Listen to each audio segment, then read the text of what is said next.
What's going on, everybody? We got a few people online watching. I went on a few minutes early to make sure everything's working.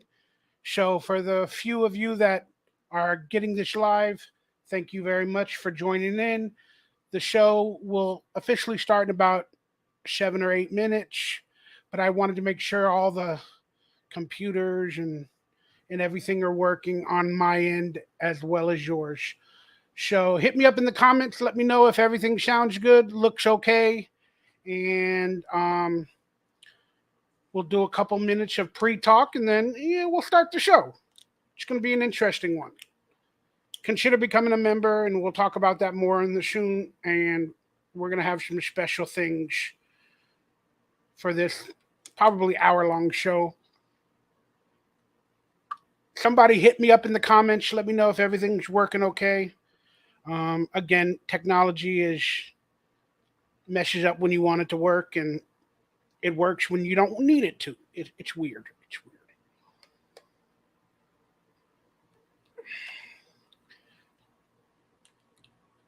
All right, I'm finally live, guys. We got a big week coming up for the draft. And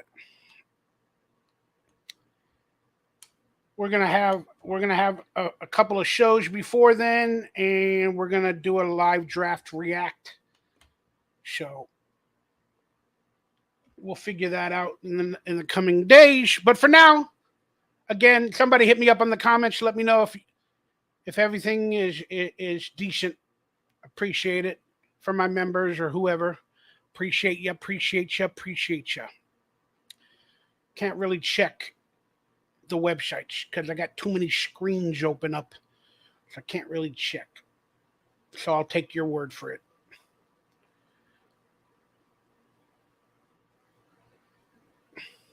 I hope I didn't make this a members only chat or subscribers. I might have. So forgive me, guys. This might be a subscriber only chat. Let me see if I can check that.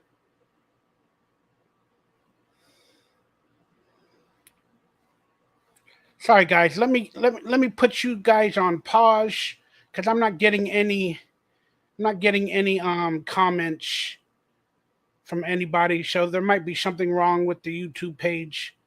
So give me a few seconds and I'll come right back on and we'll figure it out.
Okay, it appears we got a comment, and it appears to be working.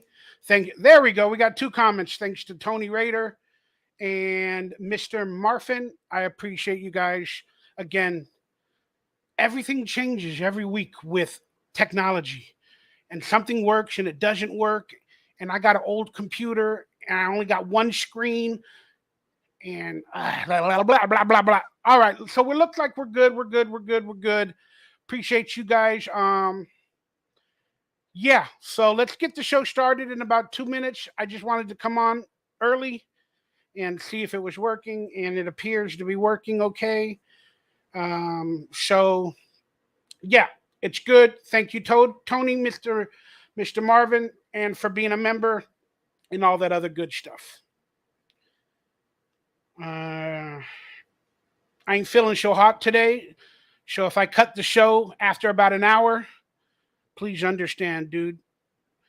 They're checking my body for Lyme disease now, and I have like chronic illnesses.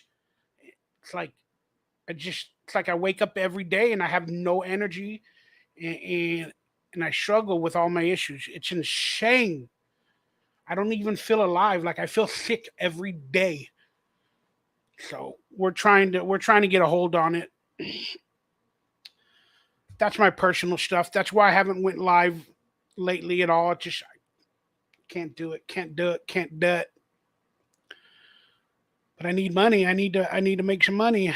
It's my only job basically. So it's insane time right now. All right, enough of the bullshit.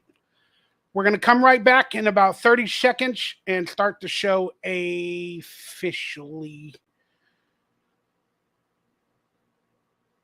Thank you guys for tuning in. Here we go.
What's good, Raider Nation? It's your boy Mikey Raider coming to you about 7 days before a very, very controversial slash needed draft day experience for our Raiders. That's right. This is one of the most important drafts in the Raiders' history because of the clown show, from my opinion and perspective, that is Mark Davis, Dave Ziegler, and Josh McDumbutt. That's right. This is one of, if not the most important drafts for their future careers and for the Raiders' legacy as a whole. And the truth is, we've been saying this about every draft every 2 or 3 years. And there's a lot of videos online that the Raiders and the Cleveland Browns since 1999 through 2022 are basically the bottom 2 NFL drafting teams in the history of the NFL. per picks, how many are still on the team, how many made the team, how many became Pro Bowlers, how many became stars. The Cleveland Browns and the Raiders are at the bottom of that list. It's a fan made list by a few different fans, but I have to agree. The Raiders are above the Browns in star studded players from 1999 to 2022, and they've had a few more successes, but they are still some of the worst drafts in NFL history in terms of all the players and all that. I don't know what to tell you guys. There's a good video online by That's Good Sports. Once again, That's Good Sports on YouTube. I don't have the link in front of me. Maybe I'll put it on the describer later. But check it out. The Raiders have had the next to last worst draft since 1999. And I'm gonna agree. All right. This is Raider Football Talk. I'm your host, Mikey Raider. I'm finally going live again. Thank you guys for putting up with me and my changing of dates, but I got some health concerns, working on it, a lot of things going on. It's really hard for me to get up the energy sometimes to get out of bed and to do a live show. And I'm doing everything I can to give you guys content beyond the parameters. And I've been actually visiting doctors at least 2 or 3 times a week now, it seemed, for the later part of 3 weeks. And I don't want to get into all the details, but pray for your boy, because I'm struggling financially and in life and health-wise really badly. But I'm still trying to bring you guys a smile and some content because I love you guys. You guys are honestly my family. Thank you for tuning in. Once again, this is Raider Football Talk. Please call up that hotline. We haven't gotten how do you do it? There's it is. We haven't got any phone calls. Come on, you guys need to hit up the hotline. I want to put you guys on screen or on video. I want to. But yeah. And look forward to a live draft show. Let me just put out a little thing for you guys. I'm gonna use my iPad because I don't got a computer in that area. And I'm going to use my iPad, and I'm going to try to go live on my iPad with non-professional equipment. But I'm going to try to watch the draft with you guys on Thursday night, the first round at least, maybe the second round on my iPad. So tune in for that live show. I'm sure many of the other Raider content creators will have a show as well. And just tune into your favorites. I'm gonna be honest with y'all. I might drink. I might drink in that episode because I typically drink a couple times a year, and my health ain't gonna handle it very well. But I might get some Miller Light or Miller High Life. I love. I don't know. You may get a drunk Mikey during the draft. I don't know. I hope for some super chats, some love to make me a couple of bucks while I drink and enjoy the draft. And I'm hoping to do a Raider recipe. For another show like I do every year at the draft because it's draft day. My favorite time of the year. So I'm hoping to do a Raider recipe. It won't be live. I might be eating the Raider recipe live during the draft. But the cooking part of it or the video of it will be at a later date. And I want you guys to come up with some recipes that have Raider football themes to it. You know, like what did I call them? The Derek Carnitas, for example. What did we have? The Perfect nachos for Vontez Burfict when he was a linebacker. You know, the Perfect nachos, meaning like the perfect nachos. I can't remember on the Raider ribs with silver and black sauce, which was a pepper-based sauce. There's many of other than you go. I'm sure you guys can watch the videos in my members only section, and I appreciate you guys. I'm sure those videos are on this channel in the members only section. And speaking of that, I wanted to honestly thank all the members of this channel, everybody that's online right now, And again, for the members that are paying the $2 or $3 to support this channel moving forward, I just wanted to thank you all publicly. Appreciate you guys for exclusive content. Hopefully, some Raiders roundtables coming up right around after the draft, and some exclusive old school videos that I've been posting. And a lot of people like some of them. Some of them people don't like it because they're like, "Oh, I watched it years ago." But that's what my channel is. It's like a mix of the old and some of the new. And when I'm able to do videos and content, that's what happens, guys. That's what happens. You get it? I'm doing my best to give you guys as much content as I possibly can. And sometimes it's going to be old school content that we can watch over, we can nostalgia, we can remember, and we can laugh at. And that's what I hope you guys are doing. So consider becoming a member for some future roundtables. I'm going to have a roundtable maybe Monday night. That might turn into a roundtable, the pre-draft show.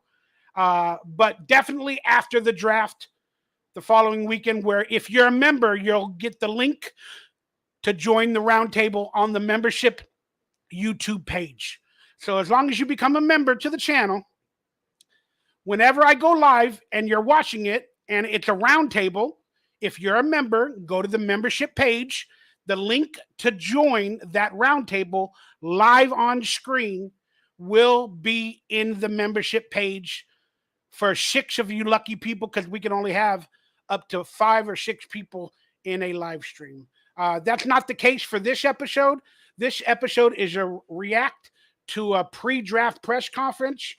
And again, I just wanted to thank all the members: Addicted to Profits, Demi by Nature, Nikhil, Demon Bitch, 818 Raider, Raider Critique, Afakashi Raider, Steve Munoz, Tony Raider, who I believe is still online right now, Robert Hernandez, Akinta Storm, Raiders Incorporated, Grumpy Raider, Unholy Raiders, Francisco J, Defend the Shield.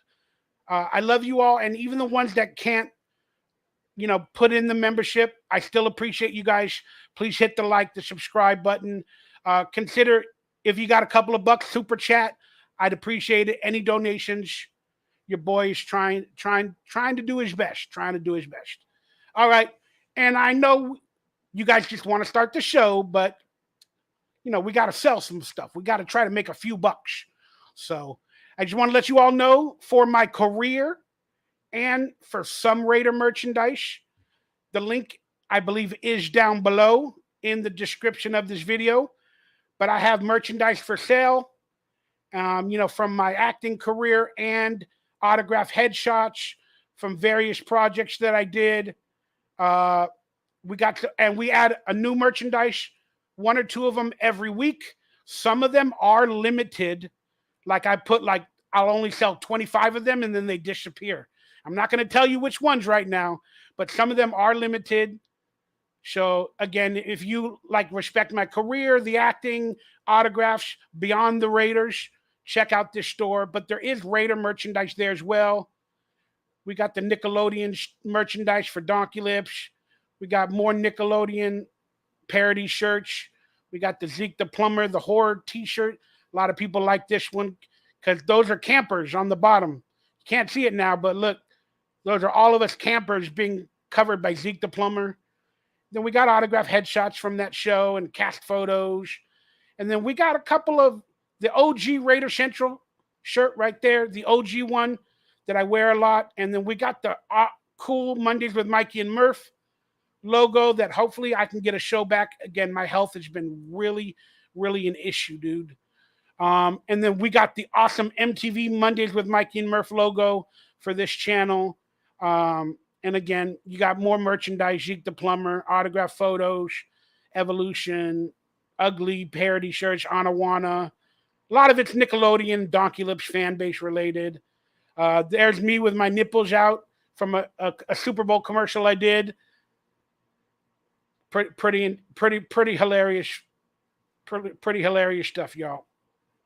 So consider, buying some merchandise, and if you donate more than $10 as well as the merchandise, or buying any merchandise, you get a special gift from me.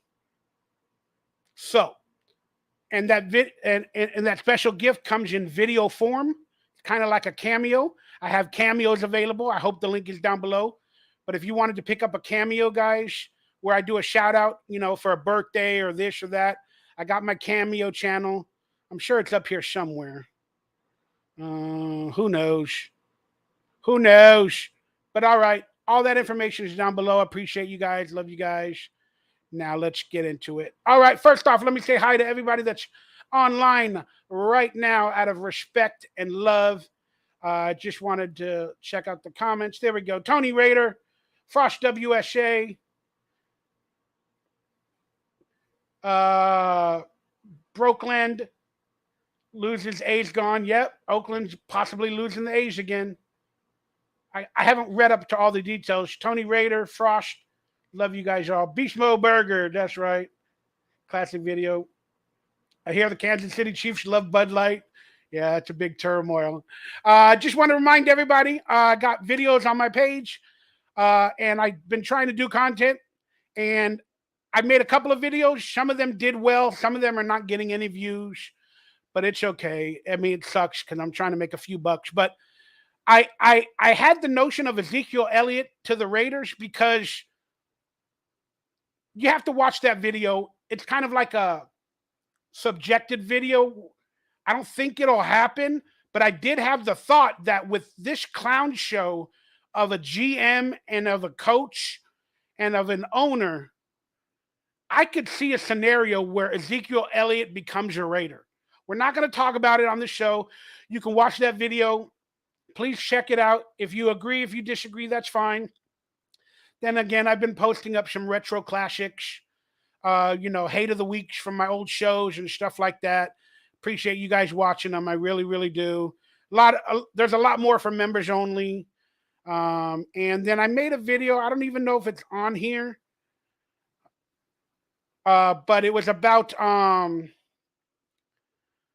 comparison video about Anthony Richardson, the quarterback prospect in the draft, versus Jamarcus Russell. Because I don't know why, but it happened to me. I was getting a lot of those feelings about, the hype surrounding Anthony Richardson. I started getting all those feelings about the hype and all that stuff around Jamarcus Russell. So it freaked me out, guys. It freaked me out, to say the least. Then I saw Anthony Richardson at his pro day, like lie on his back or on his knee and throw like a 75-yard pass. And if you remember, Jamarcus Russell did that same exact pass play from his knees at the Pro Bowl. And they got a lot of the same comparables. The media is talking about how Anthony Richardson's a project, this and that. And again, Jamarcus Russell had a lot of issues going into the draft, and we still drafted him.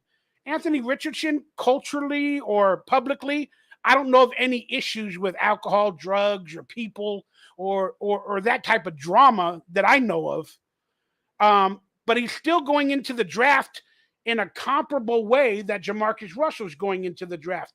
But Jamarcus Russell was going to be higher up there on the list, hence why we picked him first. Anthony Richardson is going to drop and fall maybe to the mid-round, first round, or the bottom of the first round. And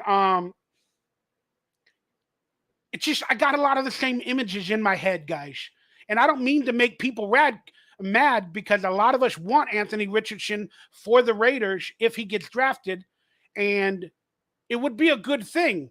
But I'm a salty Raider fan. I remember the history. Everything that we think is positive somehow turns negative.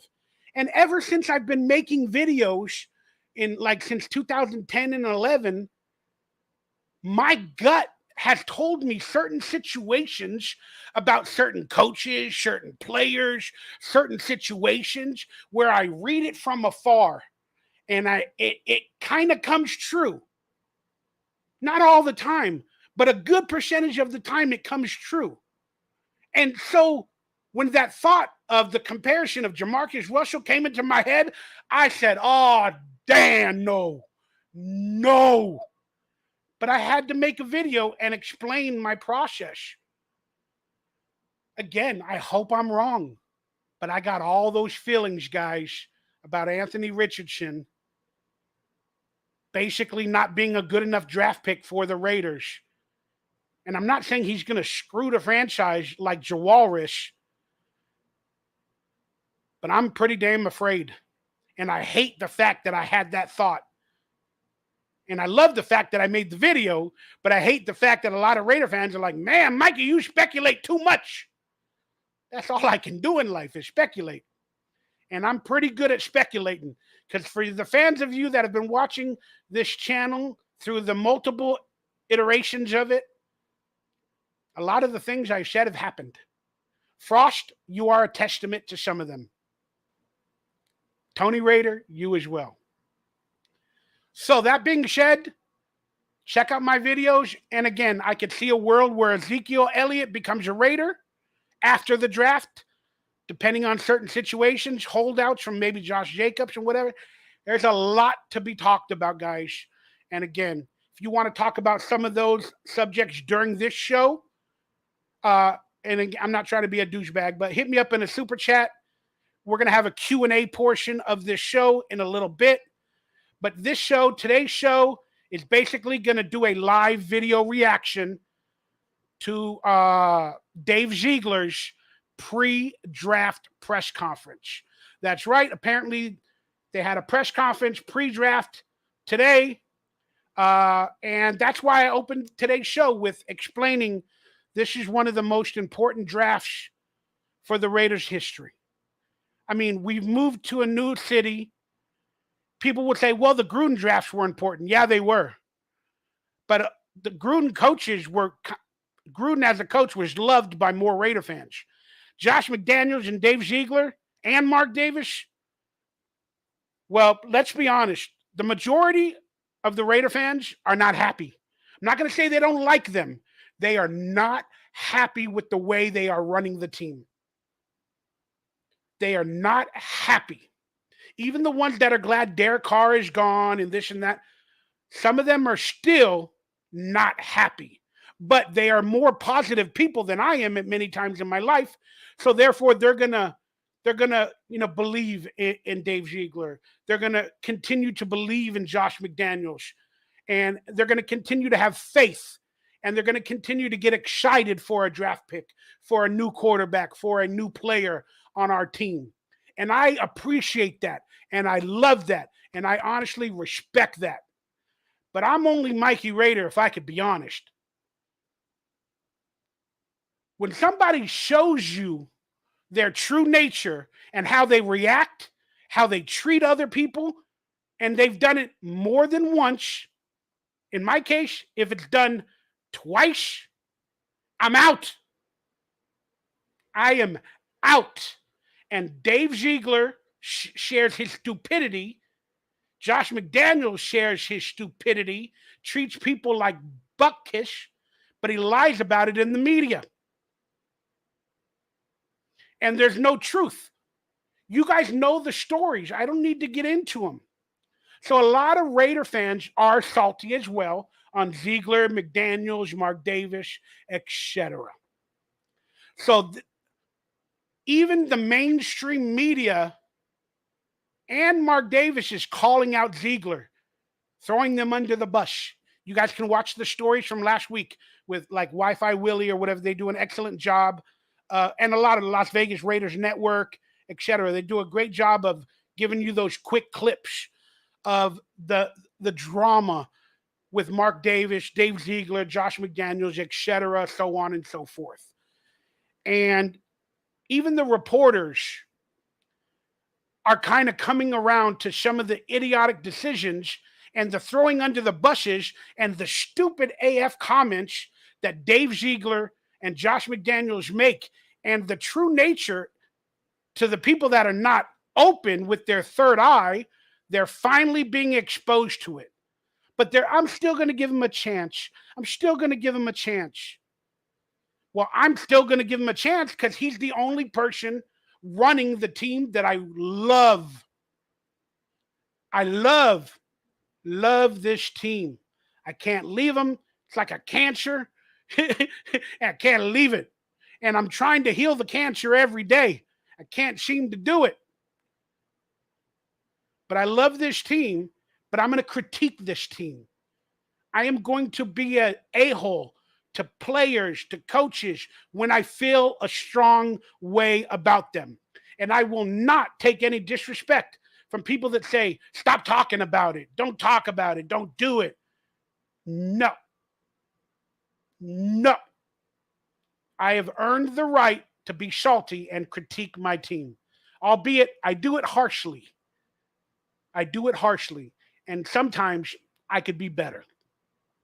But my life ain't so great, so I have to take it out on somebody. Thank you guys for tuning in. Let's get ready. Let's get into some Raider news. Let's see if there's any Raider news going on. Before we get into this, let me just take off this banner real quick. And let's add that banner if we can. See if there's any latest Raider news, guys. Appreciate you. Let's see if there's any thoughts. Salute to Mikey Raider and the chat. Any thoughts on McDaniels? Is hiring the quarterback from Tennessee? I don't know all the players in the draft. Again, I got to do a little bit better research. But we'll talk about that in a minute, Tony. Thank you, Raider Nation, for life. All right, let's quickly look if there's any Raider news, like from the actual Raiders.com. Oh, they got coaching updates. How many more Patriots became coaches? Danny Amendola, I know for sure. I don't know anybody else, but I'm sure half of them are honestly. I'm sure half of them are honestly Patriots, and that's a big talking point. That's why this draft is so important for even the coaches. An updated look at the Raiders draft order. Okay, let's look at transactions. Signed Brian Hoyer. Again, we knew that. That was a while back. DeAndre Carter. Am I excited about the Brian Hoyer signing? Not really. I understand he's a good compliment that knows the system that'll probably teach the young players and a drafted rookie if we draft one. But the quarterback room, and now this comes back to I guess Tony Raider's question. I don't understand the quarterback room, guys. I don't understand it. Again, if you're going to draft a rookie quarterback, why are they drafting a rookie quarterback to not play? To maybe sit behind Jimmy Garoppolo or sit behind Brian Hoyer? People say, oh, it works, it works, it works. It's like the Patrick Mahomes scenario. Look, guys, that only happened to Aaron Rodgers, basically, and Patrick Mahomes.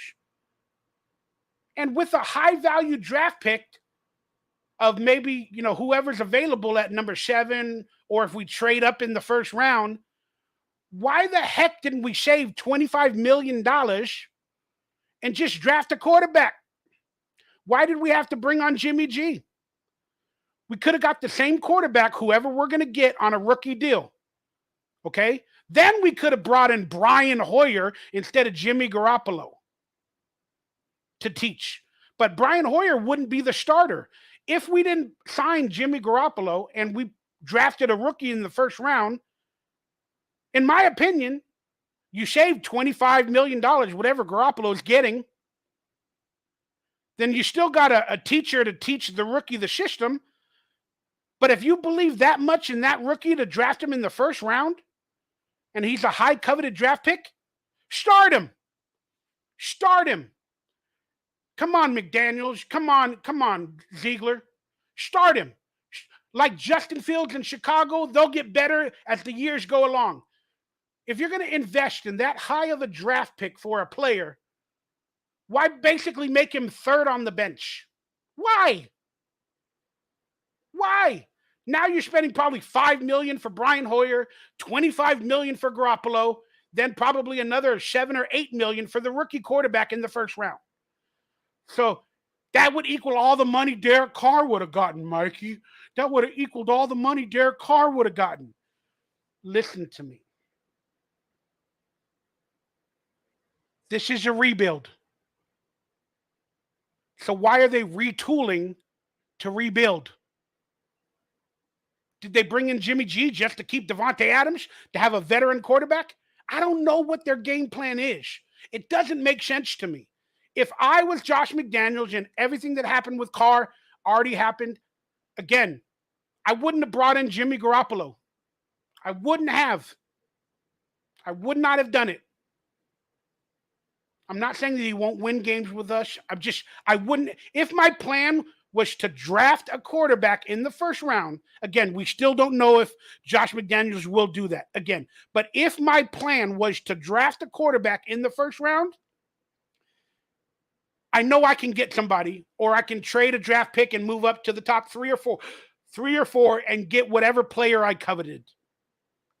So I wouldn't have signed Jimmy Garoppolo, an injured quarterback. I would have tried to get Brian Hoyer, definitely, because, again, he can teach the system to a rookie quarterback on and off the field.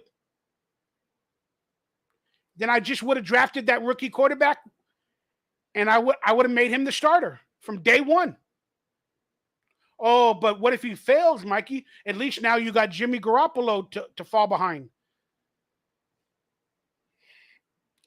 It just shows that Josh McDaniels every year has no clue who his quarterback is, what his quarterback is, and how he's going to teach his quarterback. Do you guys understand what I'm saying? He's flying by the seat of his pants, and I'm freaking tired of it. His plan is a no plan.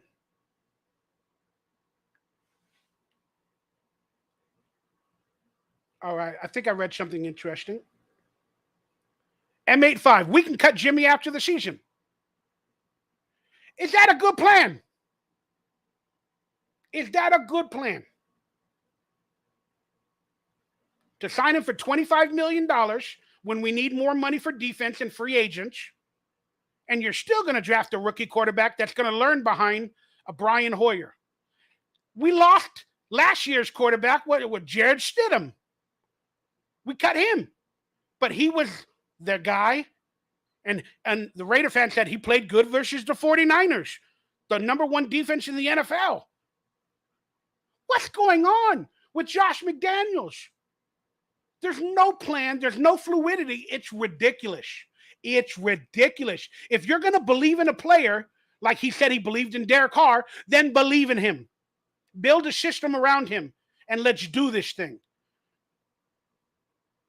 But now he believes in Jimmy Garoppolo. Okay, well, they had a contract issue on his first day. Now Jimmy Garoppolo is going to come in. Is he healthy? Will he play good? What if he struggles? He hasn't played in that offense, Josh McDaniels' offense, in what, 5-6 years?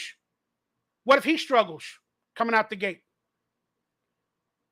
And they draft a rookie. The Raider fans are now going to be mad, and they're going to be screaming for the rookie quarterback to play. When the truth is, they signed the rookie quarterback to sit behind Garoppolo and learn and not really play. But now there's so much pressure on McDaniels and Ziegler with the Derek Carr fiasco, and now signing Jimmy G in the press conference. So, in summary, I'm going to end it here. If you're going to sign or draft a rookie quarterback, if that was your plan, you should have never signed Jimmy Garoppolo. You should have never signed Jimmy Garoppolo. And you should have just put your career with the Raiders on a good-looking rookie quarterback that you believe in. Will he change the system for the rookie quarterback? Nope. He's going to draft a quarterback that he hopes will understand his system and be a graduate of it and learn it and excel in it. But again, the coaches that make playbooks and adhere to the skill set of their drafted rookie quarterback tend to do better in the long term. And the only example I could say is somebody like Justin Fields. And again, if you're going to draft a rookie quarterback on the rookie scale, where you basically got 4 or 5 or 6 years to get to a Super Bowl with that small amount of money, instead, until it goes up to 40, 45, whatever, then you play that rookie quarterback. You don't sit him behind a $25 million man. And then 3 years later, okay, now we can put him into the starting lineup. Now we've built our team. We had Garoppolo for 3 years. Now we can win with this rookie. Well, again, if you wait 3 years, then you throw him out there and then he fails that first year because it's his first time in your system on the field, and it's so much for him. Even though you had him on the team for 3 years, it was only in practice or preseason games. So then he fails in his third year.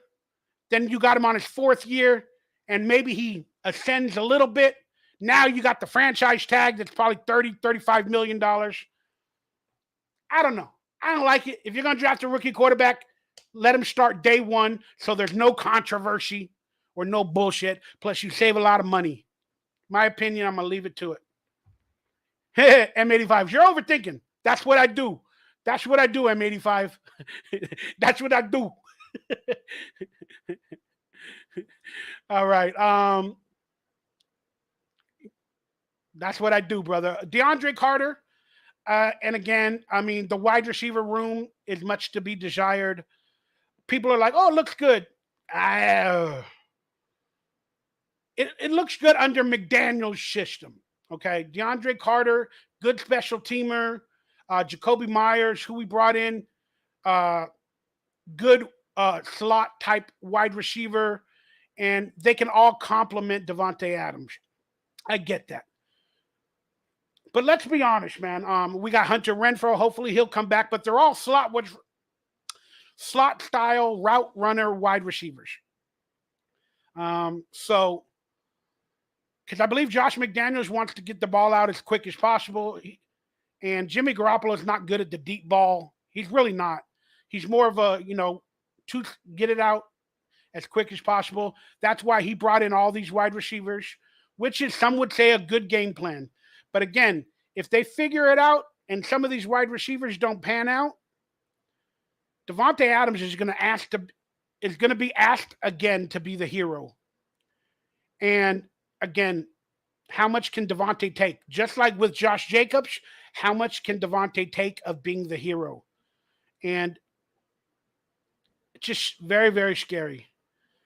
All right. We don't need to get into our offensive line. I hope we draft an offensive lineman. I really do. Again, I don't know. Keelan Cole, another special teamer that goes from team to team to team. And again, people like Keelan Cole, I'm going to be honest with you guys. I know he's coming back to the Raiders or whatever. I see people like him being practice squad or sixth on the depth chart or sometimes camp casualties. That's my opinion. The cornerback situation, we didn't really add much to the cornerback except one player, what's his name, Mays from the Eagles. But I don't like what they did on defense this free agency. I really don't. I'm hoping they solidify it during the draft, as we'll talk about. But yeah, I'm not really happy with all that other stuff. Let's just quickly see if there's any actual other type of Raider news. Press conference notes. We're going to watch that in a minute. A Raiders draft, mock draft. Edge Robert Beal, they draft. Trade back into the first for Hendon Hooker from the second round. The Raiders have a little bit of draft capital. They got like 12, 13 picks. But if it's the Patriot way, they like to acquire more picks and they hardly trade up. They did with the Mac Jones situation, but said every coach, every GM in the history of sports. Yeah, I don't want to read that quote because I'm going to watch the press conference live with you guys. Ideal for, is there any other news? Nothing's coming up, so guys, forgive me. That logo keeps coming up. Oh yeah, Mark Davis ripped the A's management about how they said that we're committed to Oakland and now they're leaving apparently. And this one, they got the Raiders drafting Christian Gonzalez, cornerback. And again, look, I see Carolina taking a quarterback, definitely. Do I see Houston taking a quarterback? Yeah, I do. Do I see the Cardinals taking a quarterback? No, because they got Murray. Do I see the Colts taking a quarterback? Yeah, definitely. So that's three. Three out of the first five picks will be on quarterback. Then you got the Seattle. They possibly need a quarterback. Somebody to sit behind, their quarterback now if they want to get one in the first round, but they might not because next year is a decent quarterback draft as well. So they're not going to take one. Then Detroit, will they take a quarterback? No, they enjoyed what he did at the end of last year, almost getting them into the playoffs. So at number 7, I believe 3 quarterbacks would have been taken off of the board at that time. So Will Levis is one quarterback that might be available for the Raiders. Anthony Richardson, depending on if Will Levis was taken before. So let's be honest. I mean, if the Raiders have sights for anybody besides Bryce Young, C.J. Stroud, if they have sights for Hendon Hooker, Anthony Richardson, or Will Levis, they can probably stay pat at 7 and get one of them. Maybe not, each one of them individually. I don't know. But they can still get a quarterback at 7. But if they want C.J. Stroud or Bryce Young or even Anthony Richardson, if they believe Will Levis has fallen, which apparently he has, then they need to move up a couple of spots, probably to number 3 with the Cardinals. From my perspective, what will you have to give up to move up with the Cardinals? Probably a first round this year, maybe a third round this year, and probably a first round next year, or a second and a third next year. I don't know. It's going to be interesting. It's going to be interesting to draft that you guys can watch with me live on Thursday. And there it is. That's my opinions, and I'm sticking to it. What's up, Grumpy Raider? Thanks for getting online.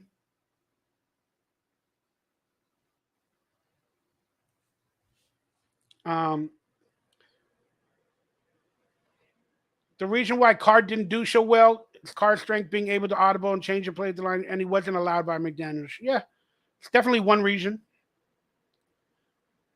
Raiders should draft a quarterback in the later rounds. McGee, Stanford, Jalen Hurts build.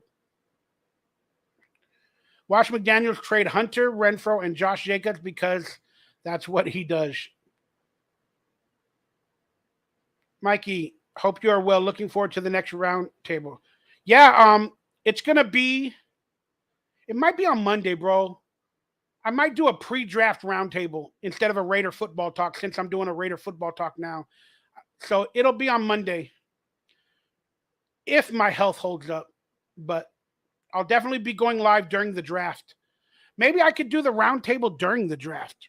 That'd be kind of cool. But I have to use my iPad, and I don't know if I can use StreamYard and have guests with my iPad. I don't know, guys. I don't know. All right, let's get into a reaction, guys, and then we're gonna get into some Q&A. So,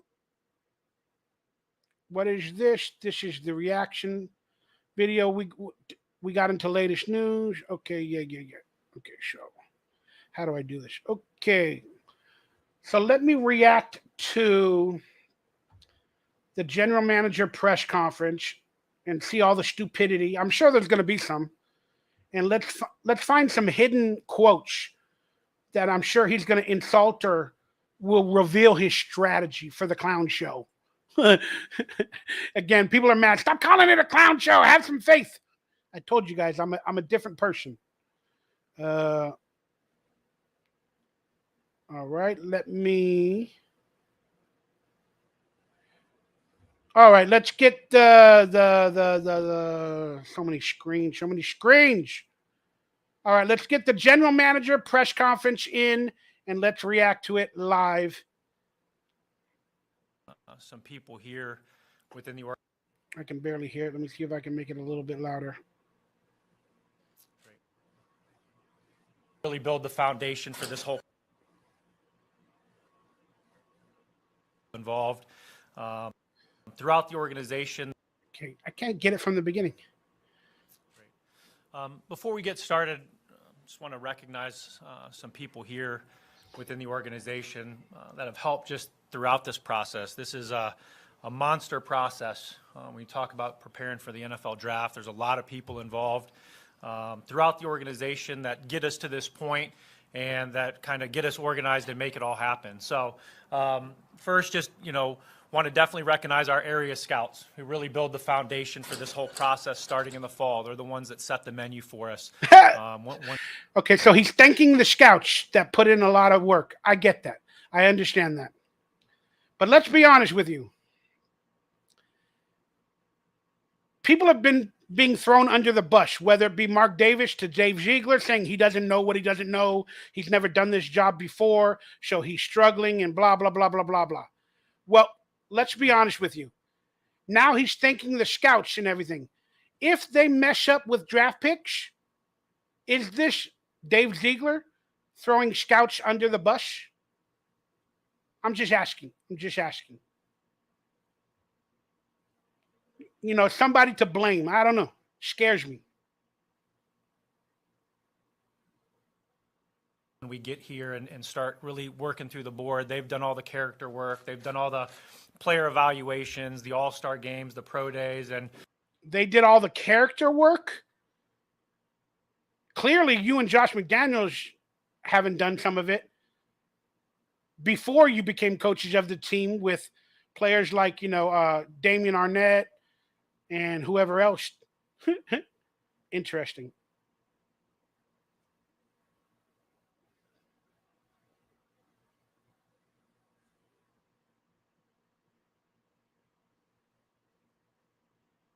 It's a hard job. Area Scouts a hard job, and our group did a really good job this year, so I want to recognize that group.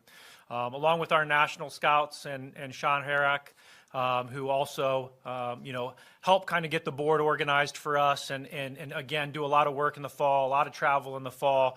So they needed somebody else to get the board organized? Are you kidding me? That just proves that Mark Davis was right. You don't know what you're doing. You've never done it before. Of course, we all need somebody to help us do things, but you should have a good idea of how to get your board organized. Boy, I'm pissed.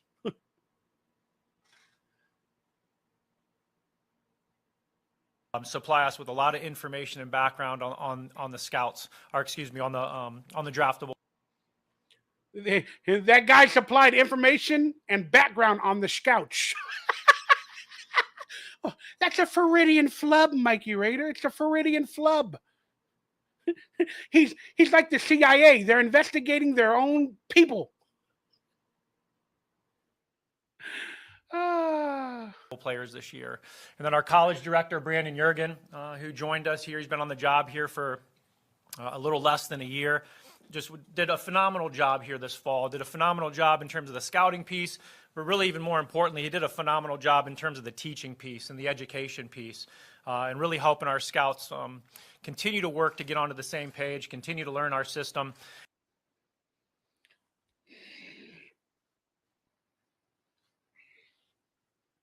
Okay, let's break down what he just said. He said this Jorgen guy, helped the scouts with teaching to get on the same page. To hopefully scout the players they want and the things they're looking for. So this guy Jorgen helped the scouts out to learn what to look for. They're scouts. How about you trust their opinion as their professional job of scouts? Or bring in your guys that already know your system where they don't have to be taught on the fly in their first year. You brought in all these coaches from the Patriots. Why couldn't you bring in scouts from the Patriots? Were you being loyal to Mark Davis? Were you being loyal to the Raiders? Now they have to be taught your system in year 2?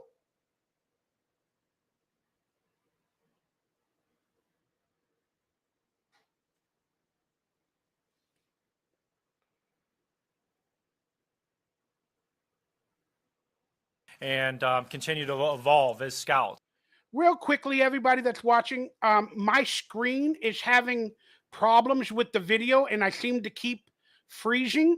Let me know if it's freezing, not the video, but me while I'm talking. Let me know if I'm freezing on your live stream because I'm freezing on my end of the. Please let me know in the chat room.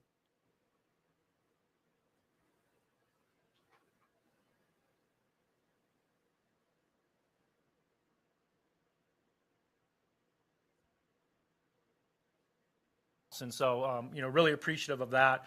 Our pro scouting department, who's also involved in the draft process, with their focus really being on team needs and kind of studying the league and having an idea of what some of the. He just said our pro scouting department. Well, the department you were talking about was scouts. Are they not pro scouts? So you got a separate department? You got a pro scout department that are pros. Then you got these young people that don't know what they're doing and have to be taught by Jorgen that are not pros. So you got 2 scouting departments? Shouldn't they all be pros?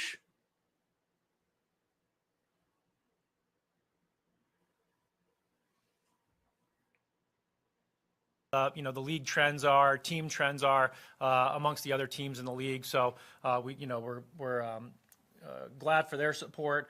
Our director of scouting administration, John Barnett, who's been with us for a little less than a year. Check.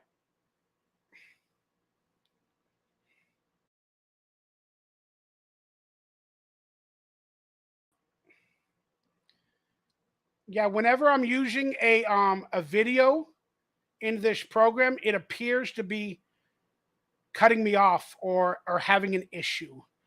So that being said, I don't know what else to do to live react to the press conference.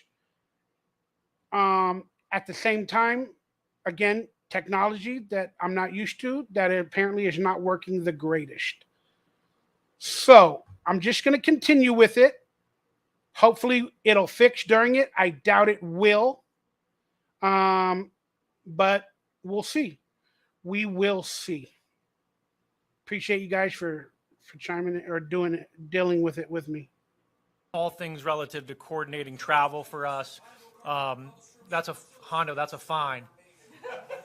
That's a fine. What Okay, something happened there. Will? Need to work to get on. All right. What just happened? To the same page, continue to learn our system, and continue to evolve as scouts. And so, really appreciative of that. Our pro scouting department, who's also involved in the draft process, with their focus really being on team needs and kind of studying the league and having an idea of what some of the the league trends are, team trends are amongst the other teams in the league. So we're glad for their support. Our director of scouting administration, John Barnett, who's been with us for a little less than a year, just does all things relative to coordinating travel for us. That's a Hondo. That's a fine. That's a fine. What do you want to do with that, Will? 25 push-ups. 25 push-ups at the end. You can tweak that. 25 push-ups. All right, we'll see that at the end here.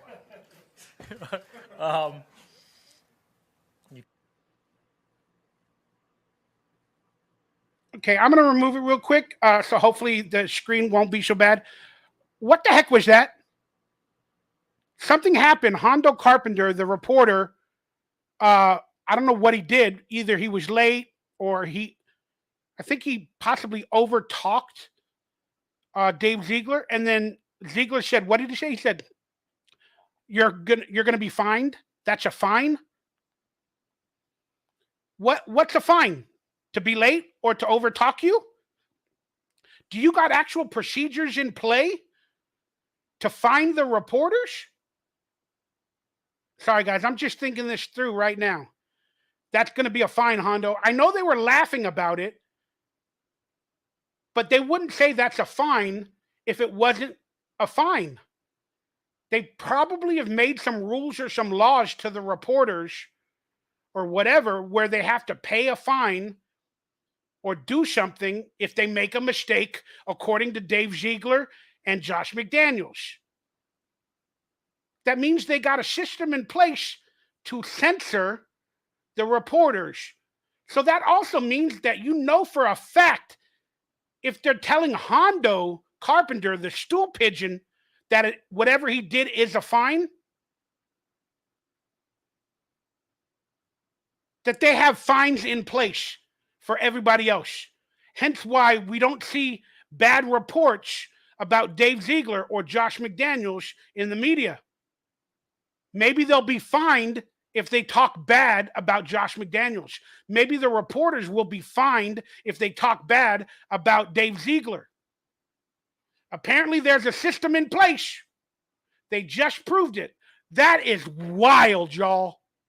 That is exposing and proving that there's some sort of a system that Dave Ziegler and Josh McDaniels have put in place toward their reporters, where if you do one of those things against them or annoy them or whatever, you'll be fined.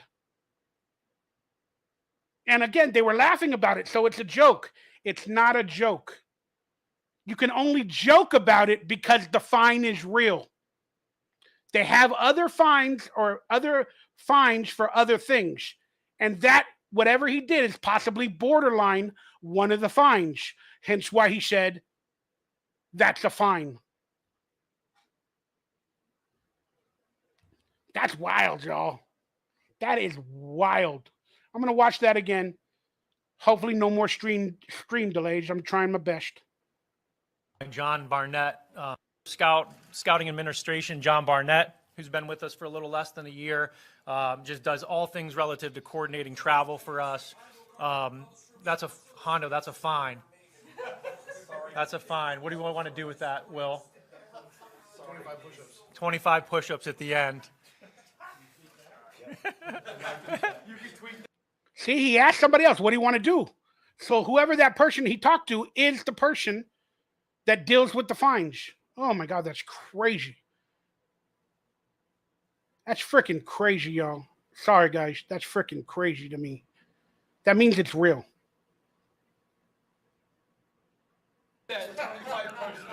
All right, we'll see that at the end here. You cut my John Barnett soliloquy short. Sorry, John. He cut him off. Our operations department here, phenomenal job also helping organize all the visits. Again, all the 30 visits and how that process moves throughout our building, which is, again, very valuable for us. Our trainers, our strength and conditioning staff, our player development staff, all involved in helping us through the evaluation process when we bring prospects here on site. Our nutrition, cafeteria, again, all put in overtime work as we're having people come in and out of the building throughout the month for our 30 visits and those types of things. And then our families. And you know, there's a lot of sacrifice that our families go through throughout the fall, especially with our college guys being on the road, but also all our in-house. All right, I'm not trying to be a jerk. I just don't want to hear all the thank yous to everybody. I know it's nice to say, but I want to get into the meat. Starting next season. Yeah, that's the hope. And I think when you're picking on the top, you know, where we're going. So that's all I have. I'll turn it over to you all to answer questions. We'll make Hondo go last since he disrupted this thing. Dave, as you do kind of wrap this process up, get ready for Thursday, you got 12 picks. A lot of those are at the top of every round. Do you feel, looking at this body of players, that you're in a pretty good position to add multiple players that are going to be able to help pretty quickly starting next season? Yeah, that's the hope. And I think when you're picking on the top, you know, where we are at in some of these rounds, that yeah, you hope that you're able to find some guys that are going to impact the team. And, you know, selfishly, we want to do it throughout the whole draft. But, you know, I think we're in a good position with the number of picks that we have and where we're picking, to find some players that are going to come in here and have a positive impact on the team. Okay, some diamonds in the rough. I'm sure that as the draft progresses through each round, it dictates what you were able to do, changes your strategy, right? But looking at it right now, there's no changes. It's status quo. What is the priority? What is the direction you want to go? When you're looking at the 7th pick, you're not trading up. You're not. Yep. Where you're at, where's the Raiders' priority? Yeah, I think the priority is finding someone that's going to have an impact. You know, you want to find a starting level player at that spot. There's no doubt about that. And Starting I level, think you're along right. with that, you want to find a player that fits hopefully fits a need that you have. Right? I mean, we're going to look at the best available players, but we also have a lot of places on this team where we can add competition and we can add people that can help our roster. And we want to find a player that fits what we look for in a Raiders player. We want to find someone that has a passion for football. We want to find someone that He just said Raider is player. He means someone Patriot that, player. has some upside, that has some explosiveness to their game, that can impact the game in a positive way, and that's going to fit our organization, I'd say, and have a positive impact on the organization as a person too. So those are some of the things that we'll be dialed in on. With that being said, what's the process like? Because we all do the mock drafts and we all have different opinions, and it always plays out differently. How many times do you guys run through it, like just a trial run, just to Good see question. how it shakes out? And well, if this happens, then this is how we can react. Who have you selected? Many different players. Yeah.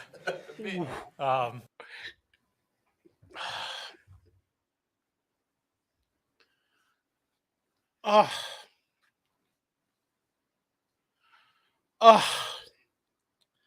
I am so disgusted by that joke. Why is Dave Ziegler joking and saying ridiculous things, guys? Why is everything a joke to him? He's so happy. He's so comfortable with his job under Mark Davis that he's joking. He's joking. And people would say, well, there's nothing wrong with that, Mikey. I am salty and I am pissed at almost all their decisions. I don't appreciate jokes on a serious situation. The draft is the most important time of the year. And now he's joking about it. Then on top of that, they've been making bad player personnel decisions, cutting players, doing this, doing that I don't agree with, that a lot of fans think are stupid. And now a reporter, I don't know who it was, it might have been Q, but he says, we all do mock drafts and we all pick certain players. Have you guys done mock drafts? Like who might be on your list? Now, Dave Ziegler, who has clearly shown that him and Josh McDaniels are struggling with personnel, tells the reporter, who did you draft? Like they need the help. Like they need the help. I want to know your opinions. Are they making player draft picks by watching YouTubers and our mock drafts, or reading reporters' mock drafts, and then putting those players that they saw on a YouTube video or they saw in an article, then putting those players on their board? That is not a funny joke. Guys, that is not funny. Because they look inept. They look like they have major ineptitude already with a lot of us fans. And professionally, Mark Davis, he doesn't know what he's doing. He's never done it before. Threw him under the bus. Dave Ziegler. Now Dave Ziegler's like, who do you got in your mock draft? Maybe we'll use it. That's not funny to me. If y'all like it, cool. I don't get it. I think it's ridiculous. I'm watching you like a hawk, Ziegler. That shit ain't funny. That was stupid. Mark Davis called you that you don't know what you don't know, like a rookie, like you're an idiot. Threw you under the bus. You just threw yourself under the bus with that ridiculous joke. That's in my opinion. Putting more pressure on you for this year's draft, Dave Ziegler. My goodness, ridiculous. Asking that reporter, who you going to draft? Yeah, that's a kind of game that can organization, I'd say, and have a positive impact on the organization as a person too. So those are some of the things that we'll be dialed in on. With that being said, what's the process like? Because we all do the mock drafts and we all have different opinions, and it always plays out differently. How many times do you guys run through it, like just a trial run, just to see how it shakes out? And well, if this happens, then this is how we can react. Who have you selected? Many different players. Yeah. Many. Yeah, that's a kind of when we're going through our draft meetings. We just finished up about 15 straight days of draft meetings. Those conversations are fluid as you're going through the board, you're going through different positions, you're looking back at the order of the draft and how things will fall from a strategic standpoint. And so it's I wouldn't say it's as much for us as like we're going to structure it this one day and we're going to work through a mock process. Some people do that. Ours is really fluid. I just came down from a conversation in that regard. And so just out of respect for Stan, he said, let's judge them after the draft. I understand what you're saying. Nobody likes to be judged. But I've been judging them with everything they're doing ever since they became the coaches of this team. And they've shown us ineptitude. So you're telling me to give them another draft and more chances? Did you all give Derek Carr more chances? Some of you would say we gave him too many chances. But again, from my perspective, I'm going to judge them before, I'm going to judge them during, and I'm going to judge them after. I am a hard man to please, especially when I'm salty AF about them. But thank you for chiming in, Stan. Love you, brother. as you're going through the board and you're going through the positions and you start to look at the board, I'd say from a horizontal nature, you start to have those things start to pop up organically, and you have a lot of those conversations. Is there an inherent pressure? Do you feel pressure to get it right? Yes. I want to get 12 contributing players, and so yeah, we put that pressure on ourselves, and I put that pressure on myself, and Josh puts the pressure on himself, and just as a scouting department, we feel that pressure in a good way, because I think that pressure drives you. It drives you when you're meeting for 15 straight days.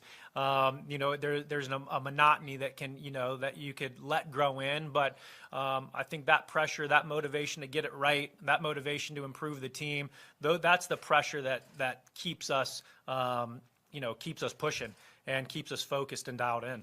You guys brought Jimmy Garoppolo in. Does that, lessen any urgency that you might have at the top of the draft to bring in a quarterback? Not necessarily. I think that, anytime you can find a young player at that position that's going to have an impact on your team, you have to keep an open mind to that. Of course, we're excited to have Jimmy, and having Jimmy does supply us with a very high-quality starting player at the position. And so we feel comfortable with that. But I think to close that door, and just say that that's not something you would do because of X, Y, and Z, that's not the business that we're in. Last year in the draft, you invested your not first round pick. All right. Well, there he at least spoke about Jimmy Garoppolo, and he said he wanted to get 12 draft picks that contribute.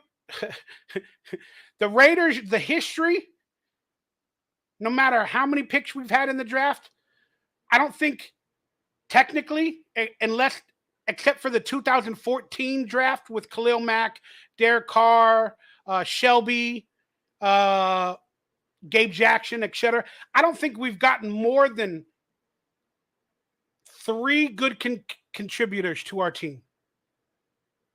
Okay, let alone 3 starters, except for that year's 2014, since 99, as we spoke about earlier in the show. That's just my opinion. So he said he wants to get 12 contributing players. Well, that's what Gruden thought when they got a bunch of players in the last couple years, and then you guys released them all when they can still contribute, but you just cut them. And it's still, some of the players are still costing us $4 or $5 million a year.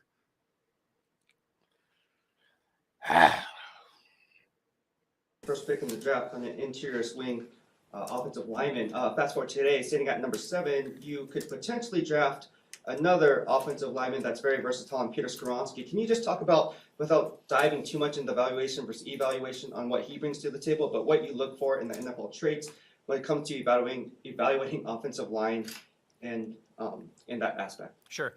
Well, when you talk about Skaronski and then you talk about Dylan, you're talking about two players that have multi-position versatility, and we've talked about the value of that versatility. You only get so many players that you can take to the game, and so having players that can do different things and fill different spots, that increases a player's value. While he's played left tackle at Northwestern, you see a player that can play tackle. You see a player that has a play style that could go in and play guard too. And so when so that's attractive about him. Offensive lineman, intelligence is important. Versatility is important. I also think, like, just in general, the ability to pass protect. That and run blocking is important too. But I think you have to have a certain skill set.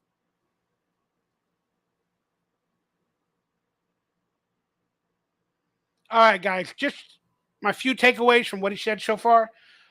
When he was speaking about the offensive line, I don't know if he gave up who they might draft if they draft an offensive lineman, but he specifically mentioned left tackle.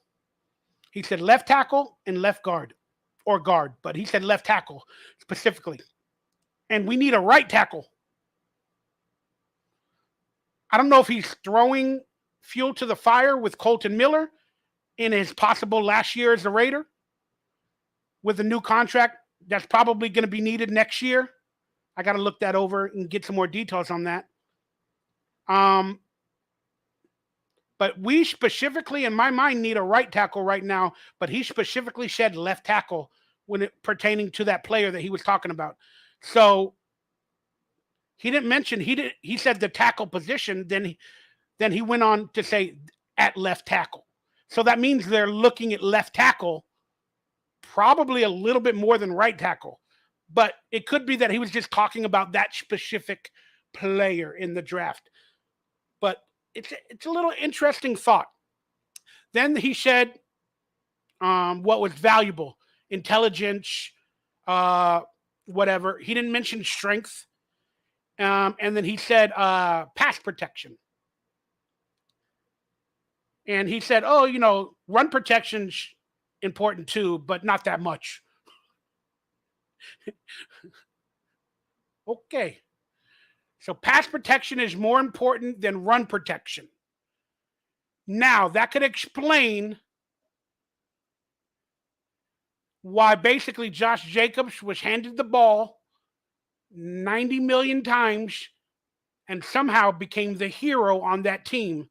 But you don't really care about run protection because you're going to let the running backs do their job, and you want pass protection more than run protection. But yet your game plan revolves around running the ball well.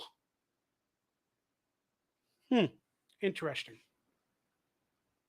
Able to be a solid pass protector in the NFL from an athletic standpoint, and so I think that's an important trait when you're differentiating between guys is some of the ability to pass protect. Dave, you're a week out from the draft, and I'm curious: is all the hay in the barn? Are you still evaluating? Can there be paralysis by analysis? Where do you sit? What's your philosophy? Yeah, still working. Yep, and we'll work up until the day of the draft. And so I wouldn't say it's it's not necessarily a paralysis by analysis type of thing. It's not, hey, let's watch 4 more games on this specific player. It's more at this point we have the board in some pockets, and there's some groups of players at different parts of the board. So it might be, hey, let's take a look at these 3 players or these 4 players.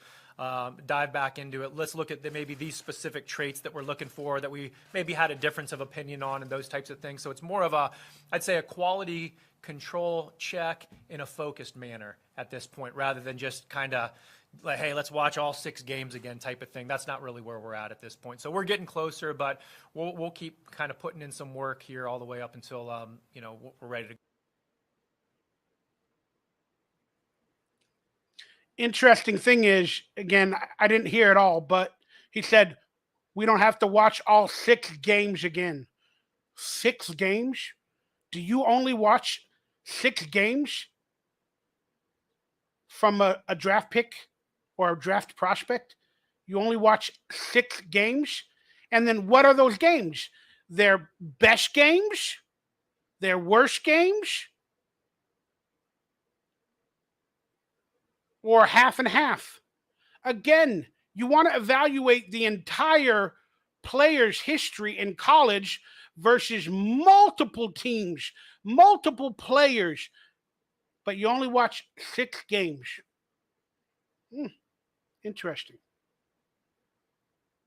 Thursday.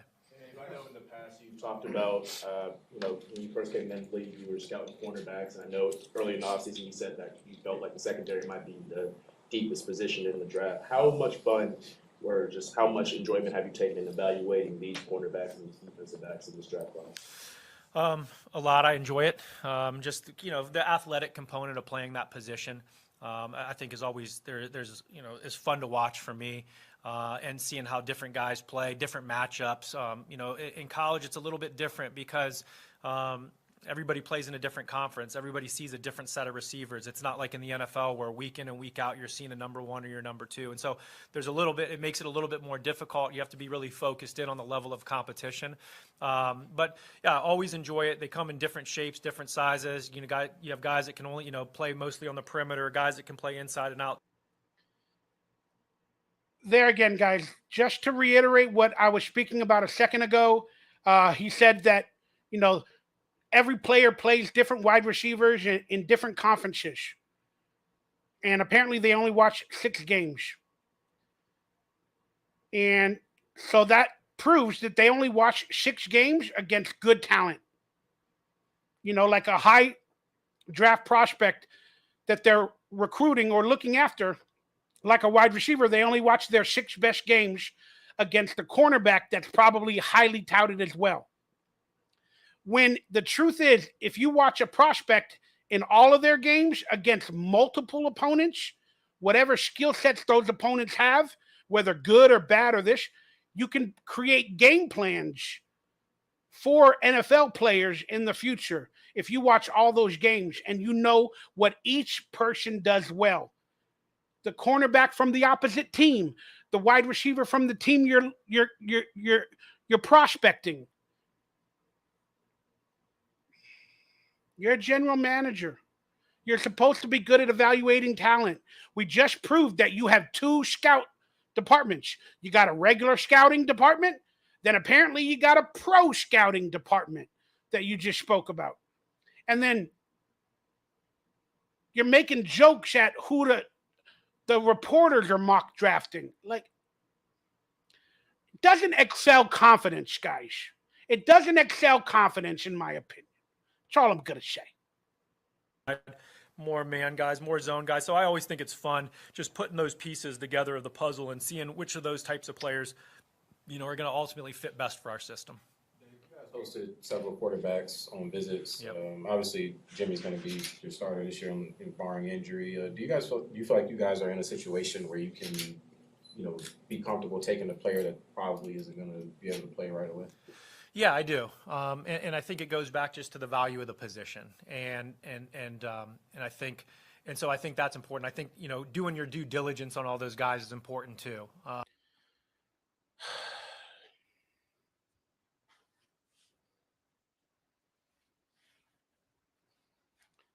Guys, I cannot get out of this mindset where I don't understand what our general manager is saying.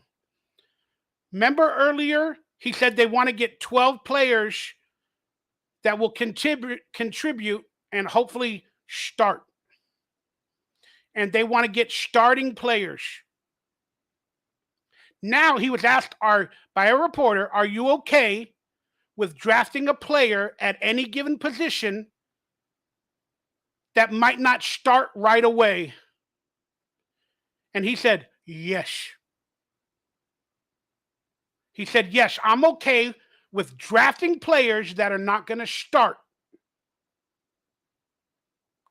Why would you be okay with that? Well, again, if this is pertaining to the quarterback situation, that's a good question. Now they might draft a quarterback that won't start automatically.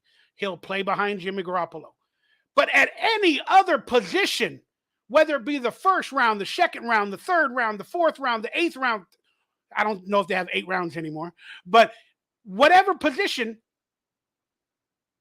why would you say you're okay? I'm okay with not drafting a player that I believe will start.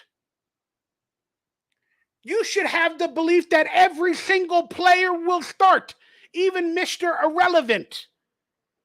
Are you happy with drafting players that might not start? Yeah, I'm happy with it. No. No. No. No. Are you happy with it? No. They ask me that question, are you happy with drafting a player that might sit on the bench or might not start or contribute right away? Well, I would hope that every player I draft is a starter and will contribute to this team to hopefully get us to a Super Bowl championship. So am I okay with it? No.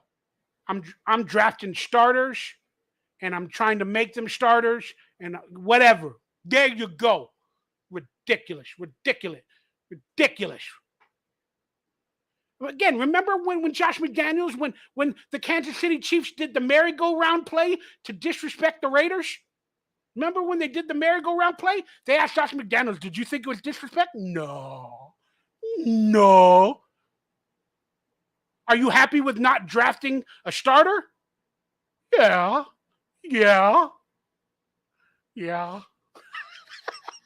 If they become depth or a contributing factor to the team, great. But you should honestly want to always draft a starter or somebody that you think can start. Don't ever be happy with drafting a player to not start. Just, love your Raider critique. Good to see you, brother. And I don't know. Obviously, we're in a position where there's a lot of quarterbacks. At the beginning of this process, you could say, hey, you don't know how it's going to fall. There's 4, 5, 6 guys that we're going to do work on and, that could fall to us or be there at 7. And so we did our due diligence because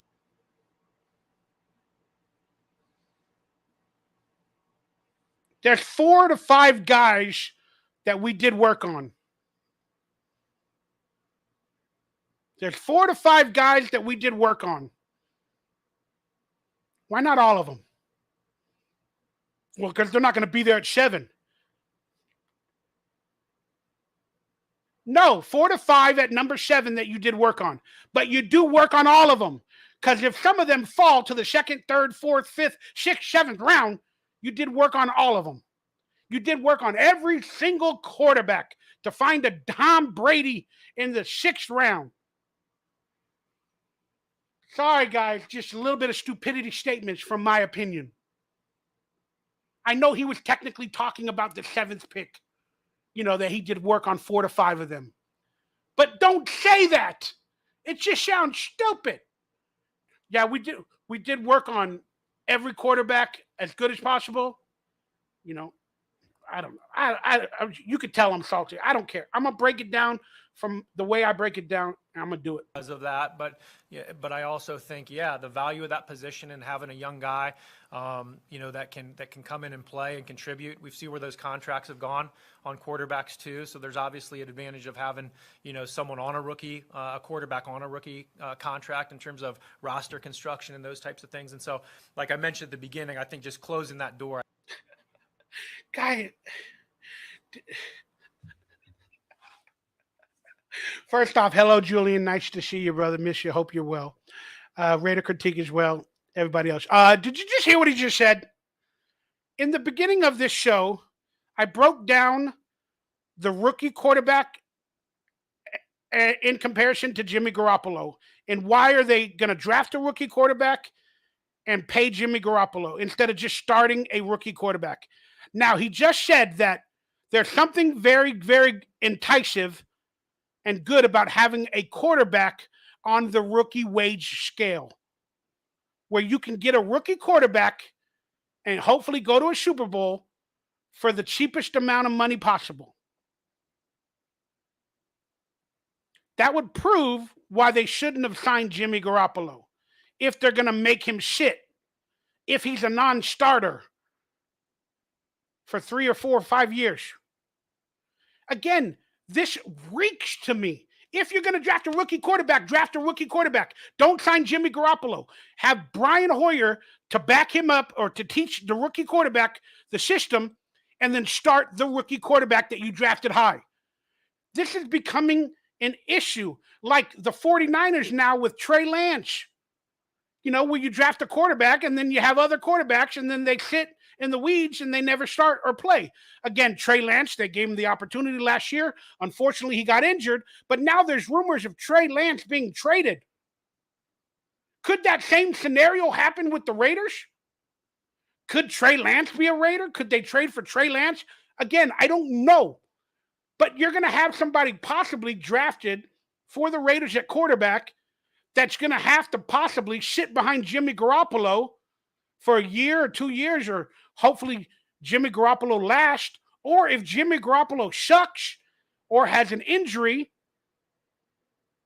then you're going to thrust the rookie quarterback into the fire already when he's technically not ready. So why not just thrust him into the fire when he's not ready and draft him and save $25 million from Jimmy Garoppolo, and then you can get another quarterback next year in the draft.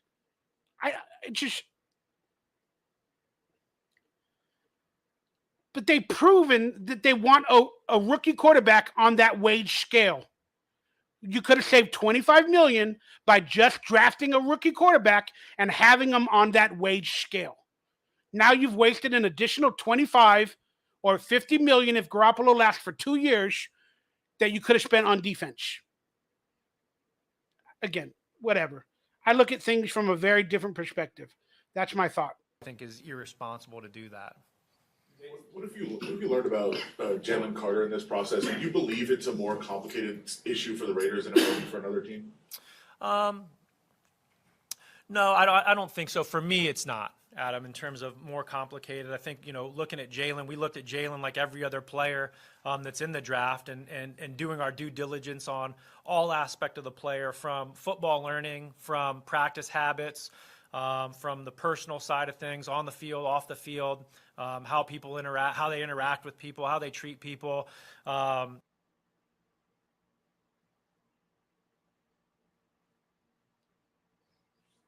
John, I love your quote here. Again, I agree with you. But let's look at it from a different perspective. If you're saying a rookie quarterback needs time, okay, what are the outliers? Aaron Rodgers, Patrick Mahomes. Aaron Rodgers had 2 or 3 years. Patrick Mahomes had about 1. But all the other quarterbacks that got time, that were drafted, that were not thrown into the fire, how well did they all do? Again, maybe some of them are doing good, like Justin Fields, 3 years later, et cetera, et cetera. But to your specific statement, John, which I respect, I really do, you're saying a rookie quarterback needs time. How about a veteran quarterback? They didn't give Derek Carr enough time. And a veteran quarterback is sometimes better than a rookie quarterback because they've been through it all. So you're saying that a rookie quarterback, that Josh McDaniels and Ziegler might possibly draft a rookie quarterback to give them time. Why didn't they do the same thing for Derek Carr in his first year? Give him a second year. They should have gave Derek Carr a second year in the system, and they should have also built the system with Derek Carr in mind, as I'm sure they're going to probably do that for a rookie quarterback. Again, rookie quarterbacks need time, so do veterans.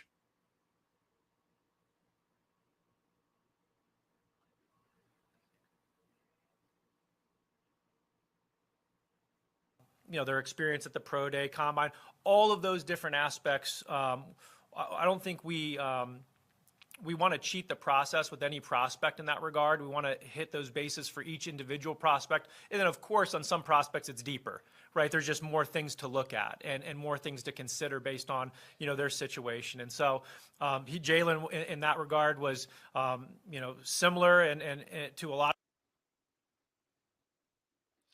Oh, sorry. Just to back up my statement about Derek Carr, again, if Derek Carr had trouble learning Josh McDaniel's system and he needed more time, which I believe Derek Carr did, if Derek Carr struggled, imagine what a rookie will do in Josh McDaniel's system. Even if he has 2 or 3 years until he plays, in that first year that a rookie plays, he's still going to struggle because now it's all in front of him. The play calls, he kind of understands them, but now he's getting all that stuff. So, again, it's either one or the other. Either you start the rookie quarterback you draft, or you sit him behind somebody else, and then you start him in year 3. But again, there's no guarantee, none, that that rookie quarterback will be good after he sits and needs time to be a starting quarterback, and he'll play perfect in that first year. There's no guarantee. So why not throw him into the fire and you find out within the first 2 years if that rookie quarterback is going to get better instead of finding out in the 3rd year or the 4th year. Just my opinion, my perspective. In the draft, and feel very comfortable with the work that we've done on him. All sorts of scenarios, trading. And they were talking about Jalen Carter, all the turmoil surrounding him. And I'm gonna be honest with you guys, if Jalen Carter is available, like with the Raiders having 12 draft picks, if we draft a rookie quarterback, I think we might trade up to number 3. But if Jalen Carter's available, if we don't trade up, if Jalen Carter is available at number 7, I think the Raiders will pick him up instead of a quarterback. And then they'll go with a backup plan of maybe coming back into the first round and getting a quarterback like at 14, 15, 16, 17, whether it be a Hendon Hooker, a Will Levis, or whoever falls. But if Jalen Carter and the Raiders don't trade up and their quarterback is taken by number 7, they need to take Jalen Carter. I don't think they worry about the character issues. I mean, he is going to be in Vegas now, and we all know what happens to some players in Vegas. But if you can build your defense around a possible one-of-a-kind talent and get him at number 7, regardless of the issues, you got to take your chances. You got to take your chances. Then if you pick up Jalen Carter at number 7, then you move back, in my opinion, you move back to like pick number 15, 16, 17, and you pick up whatever quarterback that fell to that point. And yes, you give up a couple draft picks, from the 3rd round or whatever, the 2nd round next year, whatever. But you got yourself a possible starting quarterback, a starting defensive lineman to build your team around. My opinion. Not trading down. Have you rolled anything out in terms of that? No, we haven't ruled anything out in that regard, and we won't. And whether that's for pick number 7 or if that's pick 100, we'll take every pick individually, assess the situation, what makes most sense for us, instead of in terms of staying firm and picking or moving up or moving back. And so that's kind of philosophically, that's how we operate. When you're talking about that first round, sorry about that. Maybe moving up in the first round and considering some of the needs that you have, how do you does one outweigh the other? Yeah, and I think that's what you have to weigh, and you have to understand in that situation just the landscape of the first round, and there's a lot that goes into that. Understanding the gap between, the 2nd-rated corner on your board or the 2nd-ranked defensive tackle versus the 4th defensive tackle, or the 2nd tight end on the board versus the 3rd tight end on the board. What's that gap in terms of skill? What's that gap in terms of where you think you could potentially draft that player? If you're trading up in the draft, how many players could that potentially take you out of? And so there's a lot of that mechanics, and there's some guessing to that, obviously, because we don't know. But there's a lot of those conversations that you have to work through before Thursday and have an understanding of at least what you would be willing to do. Dave, I guess kind of follow up on what you were saying right there. It's interesting with the event, the process of this whole draft. Is there ever a tendency to try to outthink the room? Hey, I know this guy's gonna do this, I think this guy, where it could be maybe dangerous or not advisable or something, where you try to be smarter than you really should be? In terms of what other teams may do? Yeah, I think you can. You can overthink some things, and because there is a level of guesstimation in regards to what people are in their building are thinking, you know, and how they view their own roster too. You know, you may feel like a team's strong at a certain spot on their roster, or like the totality of one position, the running back position, or whatever it may be, and they don't feel that comfortable, and so you can overthink and kind of guess yourself into maybe a decision that you know, isn't the right decision at that time. And so that's why you have to take all of that with a grain of salt. And we try to do our own work in-house. You know, we spend a lot of time on team needs. Our pro department does an excellent job, you know, led by Dwayne Joseph, in terms of really studying the teams. That's something they do all year round, is study not only what their needs are, but what their draft philosophies are, you know, what they've done leading up to the draft and things like that, to try to have his best educated guess on what those different teams may do. But you can outthink yourself. There's no doubt about it. And you have to be smart in that way. John Leone, boy, you triggering me with your comments, but I love you. Yes, and Mac Jones at home did well listening to Josh McDaniels, and Carr did not want to listen to simple Mac Jones after Josh left. What happened simple? I kind of don't understand what you're saying, but if you're saying that Derek Carr did not want to listen to Josh McDaniels, I mean, let's be honest. When a snake reveals they're a snake, or they lie a lot, there's got to be some distance where you realize who a person is.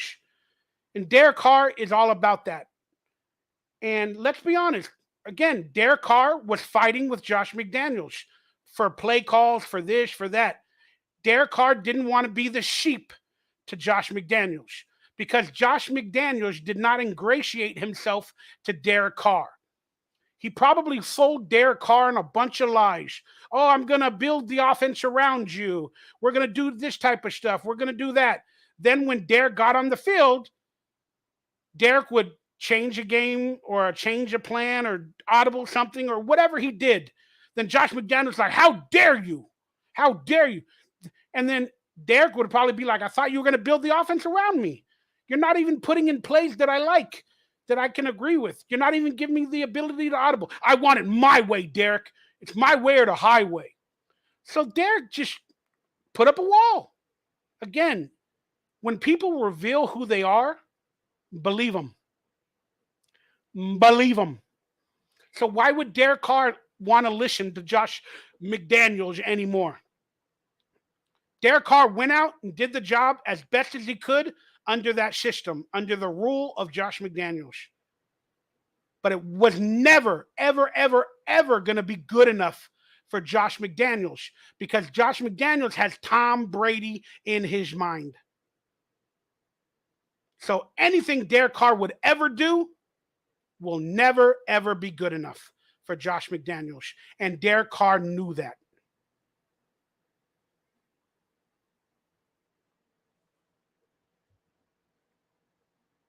A lot of general managers, best player available, who I'm taking. Other guys say, hey, if I'm full at that position, I'll slide. What is the Dave Ziegler mentality of drafting? Yeah, I think we talked about it last year. We're focused on taking the best player available. I think where our roster's at, and our want to improve competition at every position, and that leaves us open to that. Now, I would also say, and I would caveat that by saying, when you talk about best available player, there's a lot of different things that encompass that. It's not just tape. And so it's the best fit for the Raiders. And there's different things that go into that, whether it's, the football intelligence piece, football character. There's different things that go into that, that makes that player the best available player for each individual organization. I think that sometimes can get lost. And so that's what it means for us, the best available player that's the best player for the Raiders organization and fits what we're looking for. And we're going to stay true to that process and stay open to that. A lot of versatility between the different types of cornerbacks in this class, from Christian Gonzalez, Javon Witherspoon, to Joey Porter Jr. What are some traits that you look for in terms of starting outside cornerbacks that you value? I think one of the big things is guys that can affect the passing game by making plays on the football. I think that's a trait that you want to see, and it doesn't always materialize in college stats, though. Because a lot of guys are asked to play a certain type of way. And that's part of the difficulty in maybe evaluating the position. You may watch a guy that maybe doesn't have much ball production because they've asked him to play a bunch of cover 3 and he's playing, 7-8 yards on the ball. But then when you look at his athletic traits, his short area quickness, his explosive burst, his speed, that's the level of projection that you have to make. But I think people that can make an impact on the ball is important. I think for us, we have a little bit more diversification in our coverages in terms of both playing zone and playing in some man schemes. So guys that can play man coverage, guys that you can see have a feel at the top of routes to match routes and stay in phase and those types of things. And also I'd say press technique, which is something I think you can improve on. But just a player's ability to play with patience at the line of scrimmage, ability to affect the route and disrupt the route from a man-to-man situation are a couple of the traits that we look for. And there's also the aspect I think that gets lost is tackling. You still have to be able to tackle. You get edge runs, you get, especially, the games become a little bit more horizontal, not as many vertical runs, straight down the middle of the formation. And so guys that can show up and tackle, I think that's still an attractive trait for us too. Oh, sorry. Go ahead. Thank you. Is there a fine line between guys who've had production in college and guys who you think have they project to be that guy? They have the potential to have that production on the next level. Yeah, you have to be careful, and I think that's because you can project something that's not there when you project too much. And so I think you have to take all things into account too. And that's why whether it's going from the game film to maybe a Senior Bowl practices or another All-Star Games practices, or taking the combine and looking at some of the things that they were done there, maybe their ability to make plays on the ball because you didn't get to see them catch the football a lot. So you just take all those puzzle pieces that are made available to you to help in that projection, but I think it's something you still have to be careful with. Let's go Heidi, Cassie, Chris, and Willie. Hi. I was just curious for you in your second year as a general manager now after last year's draft, just how much difference there is for you in the process of going through this, or how much more comfortable are you this year in that from last year to this year? Definitely more comfort. Anytime you're the first year on the job, there's a lot of different things to get used to. Last year was the first time I had worked with our group going through this process, and now we're kind of in year 2. And so you have a little bit of a better understanding. The guys have a little bit of a better understanding of what we're looking for. So there was less teaching going on, more just getting into the nuts and bolts of the film, the nuts and bolts of the evaluation process, many more people speaking the same language and things of that nature. And so that all has led to Guys, all I'm hearing is excuses for last year. All I'm hearing is excuses. He's like, oh, this is my second year. So, the team we have around us, they understand what we want better now than they did last year. And last year, they didn't really know. Why do you go to a team and not have everybody on the same page on day 1 with drafting? Why? Why do you have to say now we're figuring it out in year 2? Now we're figuring it out. Sounds like excuses for year 1. And I don't want to hear excuses from my GM. I don't want to hear anything from him that sounds like an excuse. Again, he doesn't care about drafting starters.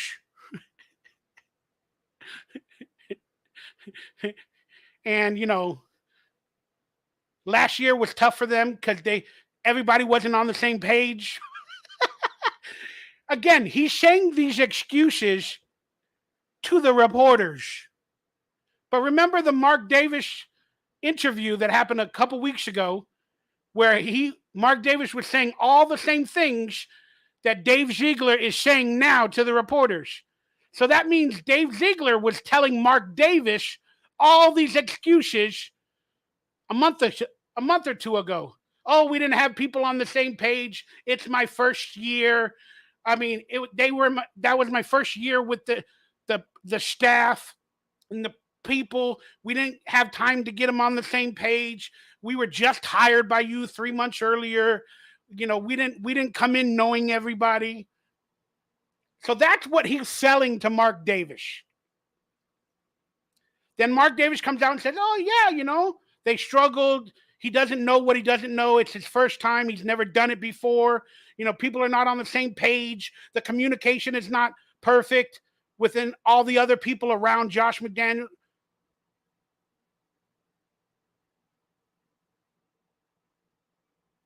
Guys, these are all excuses.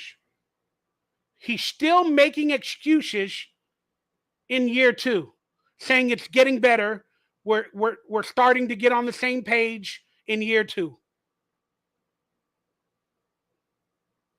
You don't want to say that publicly. We're all on the same page. We have been ever since we joined this team. The process started last year. We had a few hiccups, but we're on the right track.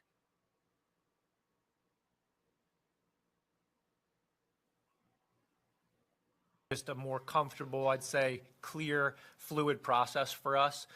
And again, the results, it doesn't guarantee any results, but we definitely feel confident in what we've done, and we feel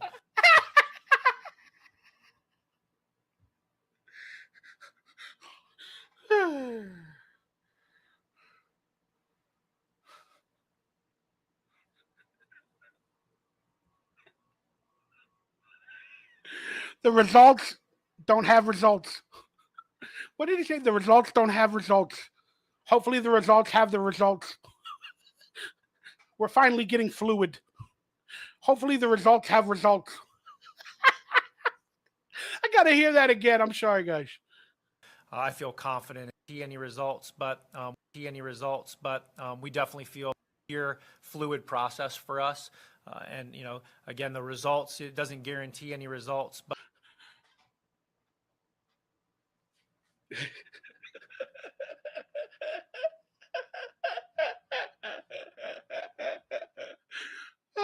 Guys, let's go over that statement just because I'm a pain in the butt. The results don't guarantee any results. That's a haiku. The results don't guarantee any results. Wait a second. The results, they've already happened. The results don't guarantee any results. Yes, the results have already happened. So therefore, they guaranteed results because the results have guaranteed results. But your statement is the results don't guarantee results. It's like my cooking doesn't guarantee cooking. You already cooked. So those are the results. It's the cooking. Sorry, guys. Some of y'all understand exactly what I'm saying. Some of y'all don't. You have to have a lawyer, a critical thinking mentality, because words have different meanings. And what he said was mumbo jumbo and didn't make any freaking sense. And that's how they run the team, with that type of mumbo jumbo mentality.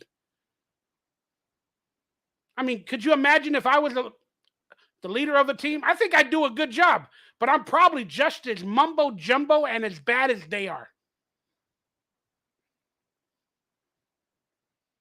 we definitely feel in things of that nature. Anytime you're the first year on the job, there's a lot of different I know that's not an official haiku. things to get used to. Last year was the first time I had worked with our group going through this process, and now we're kind of in year 2. And so you have a little bit of a better understanding. The guys have a little bit of a better understanding of what we're looking for. So there was less teaching going on, more just getting into the nuts and bolts of the film, the nuts and bolts of the evaluation process, many more people speaking the same language and things of that nature. And so that all has led to just a more comfortable, I'd say, clear, fluid process for us. And again, the results, it doesn't guarantee any results, but we definitely feel confident in what we've done, and I feel confident in the group that we have, and the level of comfort's high. Hey Dave, I'm Hello. just wondering how often, or you say your son, right, even tries to give you some of his draft picks. I'm wondering how often do guys on the current roster try to vie for their former teammates and just kind of get your ear on them? And then vice versa, how often do you go to your current players to get more insight on maybe somebody that you're interested in, to just get a different sort of perspective on that player? Yeah, to answer the second question, that's definitely a resource we utilize.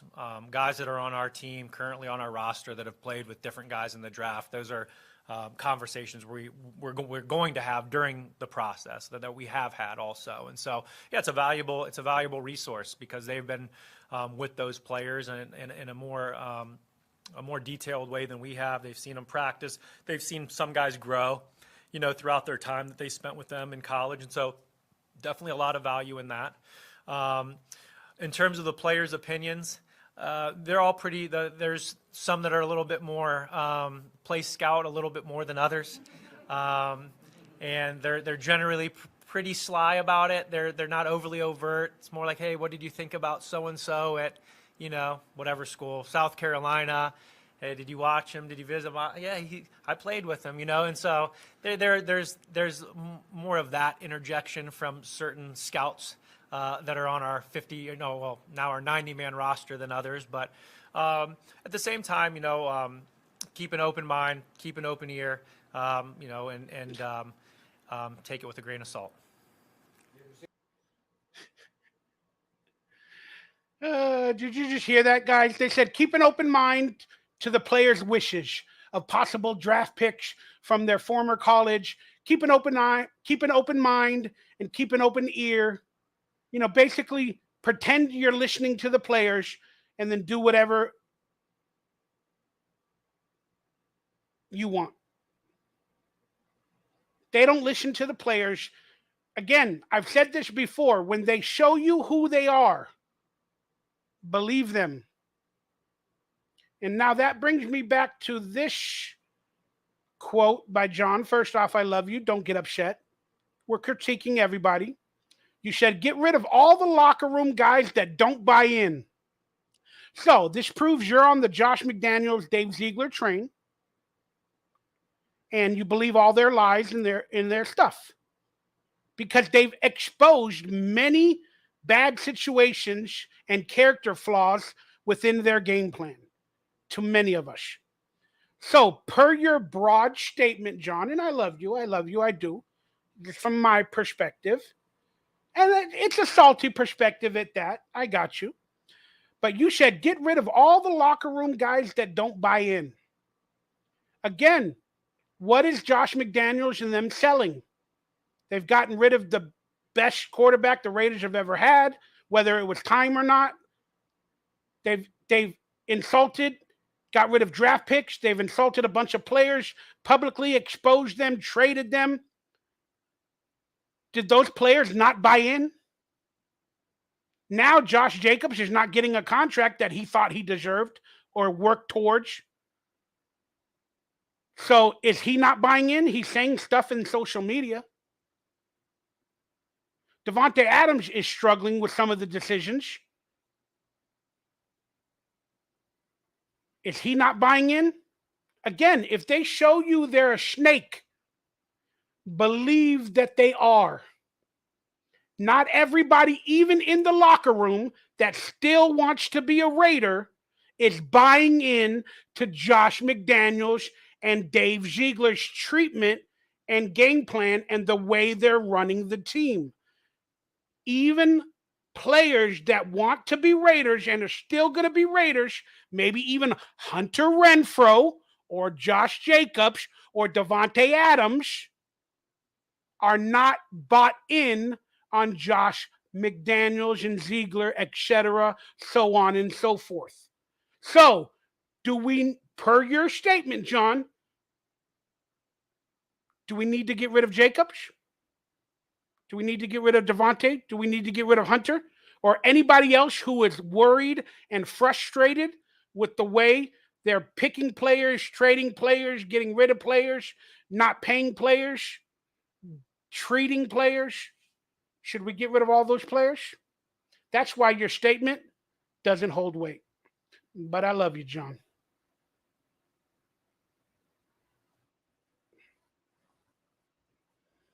be a pretty impressive class of tight ends, and I was just curious what your thoughts are of the two local kids that played high school ball, that Dalton Kincaid and Darnell Washington. It might be going too deep in the weeds to have you answer that, but have you looked at these two guys and what are their traits? Yeah, two good football players.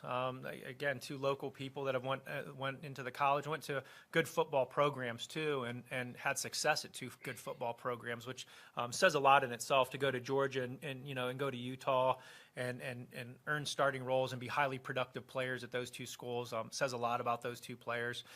Different styles of players.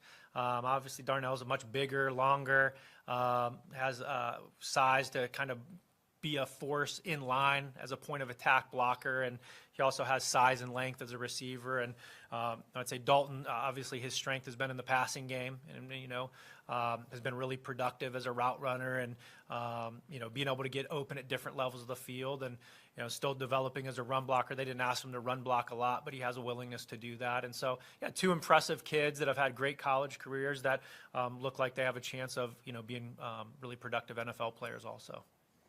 Dave, you answered Vinny and to Sean's questions about quarterbacks and saying you're not going to close the door. You have to sort of just wait it out, see if any of those guys happen to drop. And when I asked you about priority, you gave me some characteristics. Guys that could come in and start. Derek Carr is the greatest statistical quarterback in Raiders history. Those are facts, not feelings. In character. Are you open to that? Means that if the right guy. Really productive NFL players also. Dave, you answered Vinny and to Sean's questions about quarterbacks and saying you're not going to close the door. You have to sort of just wait it out, see if any of those guys happen to drop. And when I asked you about priority, you gave me some characteristics. Guys that could come in and start, compete, and character. Are you open to that? Means that if the right guy drops, does that mean that Jimmy G could have some competition? Yeah, I think we're open to having competition at the quarterback position and every other position on the roster. I think that we're never going to close the door on that. Just philosophically, the way that Josh and I believe that we're going to build this roster is we're going to any opportunity that we have a chance to improve the competition, and if that means it's at the quarterback position and there's a competition there, we think that brings out the best of our players. And so I think that's why we wouldn't close the door on I talked about some of the different reasons we wouldn't close the door on that. Oh, John, whoever you are, man, you are trolling, and your statements are just. You're clearly. I don't know if you're a real long-term Raider fan, but look at his statement. I'm gonna leave it at this. I might put you on a timeout, but because I don't want to see your statements anymore. But I love you. I'm trying to. You wrote, we have to get rid of locker room cancers. So we got rid of Derek Carr. We got rid of Waller. So are you calling them a cancer? You're calling Derek Carr a cancer? One of the best things that the Raiders had going for them in the locker room until Josh McDaniels showed up in terms of chemistry, faith, love, respect.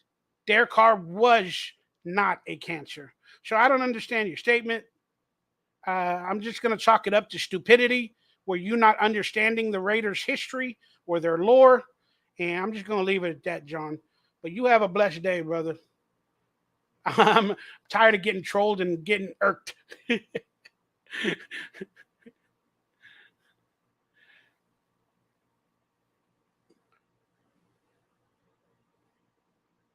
Specific position, but I don't think we'd ever look at it, necessarily and say, hey, just because this one player is here at this position, that we have to cancel ourselves out of, drafting another high-level player at any position on the roster.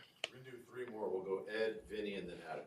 I assume last year you and Josh were on the same page for most things, and those times you might not be. I assume you have the final say. Can you take us through something like that if you're just not on a page with whether you're scouts or Josh and how those conversations go? Yeah, well, I'd say just through our process of how we work up to Thursday, Josh and I, spend a lot of time, the last kind of week leading up to the draft, ironing out those different things. And so we won't have a situation where we're actually in the draft room and a pick is there and we're on two different pages. We'll have ironed all those things out prior to Hope getting so. to that point. And so, there'll be some debates to get to that point on certain things, but we'll work through all that throughout, by the time we get to the draft, and we'll be ready to go. There's been a lot of talk about this S2 test. Is that a tool that you feel is valuable and one that you guys utilize? And then also, you started your off-season program on Monday. Josh Jacobs isn't here, hasn't signed his franchise tag. Any concern with that, or do you feel like there's a path available? Yeah. You guys see that? Right when he was asked the tough question about Josh Jacobs and how they lied to him, saying they're going to give him a contract and they're going to franchise tag him, he grabs the water. He's like, oh, shit. Oh, here we go. We're going to have to answer some tough questions. I can't wait to find out his answer. And guys, if I blocked you, please don't be upset. I only blocked you for like 5-10 minutes, whatever it is. I just don't want to have a Derek Carr debate, okay? It hurts my soul that he's gone. And I just don't want to debate it anymore. I'm trying my best to move on, but I will speak facts when they're necessary, and I will defend Carr when they're necessary against the ridiculousness. But, whatever. I'm excited for the future.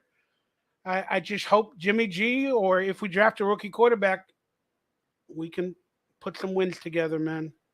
Winning will solve a lot of our problems. All right, let's watch what he says about Josh Jacobs' situation. You guys define common ground. His franchise tag, any concern with that, or do you feel like there's a path available for you guys to find common ground and work something out? In terms of the listen to the S2 lies cognition test, we're familiar with it. It's not something that we currently utilize here. We use a lot of different other available tools for us evaluating quarterbacks and other positions, different psychological tests, things of that nature that we value. So I know some what it is and some of the value of it, but like I said, not something that we currently have in place here. Was that the Josh? Oh, and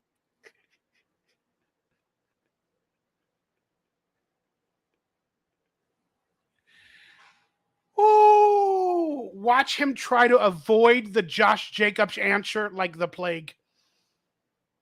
He was asked a question about the cognitive test that the NFL draft sometimes has, and he said, and then he was asked about Josh Jacobs. Then he answers the cognitive test question where they said, we don't use that test. We have our own test. Why? If it's a proven NFL cognition test, why don't you use it? A lot of the other teams do. Why don't you guys? All the other teams are winning. Why don't you use it? Then he tries to get out of it. Oh, was that the last question? No. You got to answer the Josh Jacobs questions. Let's go. Josh, like you said, he hadn't signed the tender program, but we're available tools for us evaluating quarterbacks and other positions, different psychological tests, things of that nature that we value. So I know some what it is and some of the value of it, but like I said, not something that we currently have in place here. Was that the Josh? Oh, and in terms of Josh, like you said, he hadn't signed the tender yet, so obviously he's not allowed to, be by NFL rules, be here for this portion of the all-season program. But we're going to continue to work, through that situation. And as I've mentioned before, I'm not going to really do the contract negotiation and those types of things in the public eye. I just don't think that's responsible to do or fair to do for any of the parties involved. And so we'll just keep working through that process and see where it goes. I was going to ask about Josh, but I think maybe on a more general level, do you think the running back scale needs to be looked at in a certain way? Like, it seems like smart teams are not guaranteeing like long-term contracts to running backs because that's probably the smart thing to do. But running backs are have a shorter shelf life. They go through this grind. Like, do you think that needs to be looked at some point? Looked at in terms of the pay scale, I guess, in terms of maybe getting them paid sooner or something along those lines, not affecting the cap as much for running backs. Like, that's above my that's not those aren't the weeds that I want to get into right now. I would just say this, in terms of the running back position, obviously it's a physical position to play, and it's one of the more physical positions to play in football. Those guys take a lot of hits. They're often carry the ball and touch the ball more than other skill players and things like that. And so they often carry the ball more than other running backs. But earlier in the press conference, you said that offensive linemen in the draft, that you don't care that much for their run play skills or their run blocking. You care more for the pass blocking than the run blocking. But yet, the running back is the most important position. They take a lot of hits. Yeah, they take a lot of hits because you're drafting players and you don't care about the run blocking scheme as much as you do the pass blocking scheme. You just said it. We broke it down earlier. And I don't want to negotiate Josh Jacobs' contract in the public eye. I don't want to do that. Huh? You don't want to negotiate a contract. Just admit it. You gave him the tag. It's your right, your option, and you have him no matter what for $10 million. You gave him the tag. You're not even going to negotiate. You're not even going to come together with a long-term plan because you can get him on a franchise tag for 2 years in a row, I believe. You're not going to do that. Running backs are not worth a lot, whatever. And to Raider Critique's point earlier, he said if we trade Josh Jacobs, we're not going to. But you want a first rounder for him. He will not get a first rounder. Again, he will not. Because the running back value is not that high. But long story short, ridiculous statements from Dave Ziegler. And I hope Josh Jacobs watch it. Why wouldn't you want to negotiate in the public eye? Why wouldn't you want to reiterate to the fans that you really want to get a contract with Josh Jacobs? Instead, you just put the franchise tag on him, and then you use the NFL as an excuse. Well, legally, he has to sign the tag in order to go to OTAs for the NFL. So if he doesn't sign it, that's why he's not there. It's not because we're fighting. It's because legally, if he doesn't sign the tag, he cannot go to the OTAs and be a part of the team. And I don't want to negotiate publicly. You don't want to negotiate, whether it be publicly or privately. Just be honest.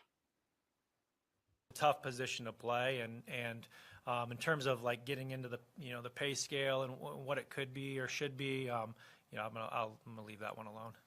All right, well, that will wrap it up. Thank you, guys. Thank you.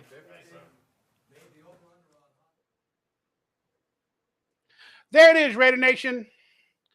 There it is, my reaction to the general manager press conference breakdown from my perspective. Hope you guys enjoyed it.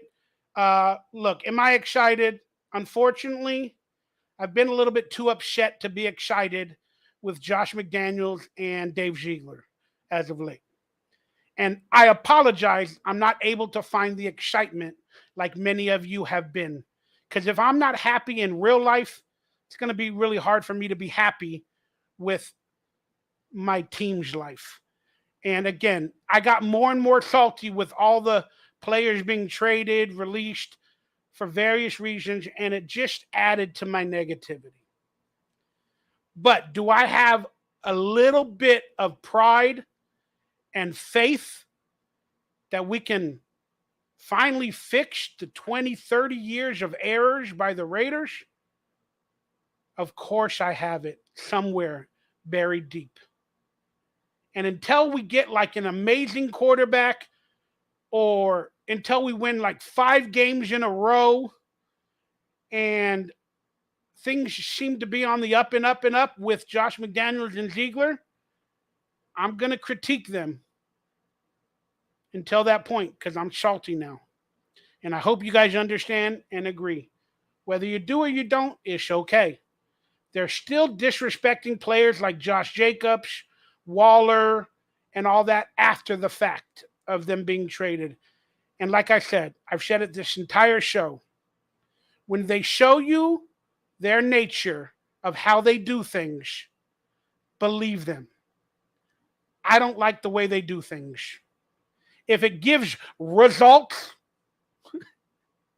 per the joke that we said earlier, if it gives results in equal of wins in the coming years,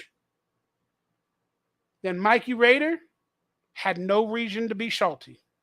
Mikey Rader overthinks everything, and Mikey Rader was proven wrong.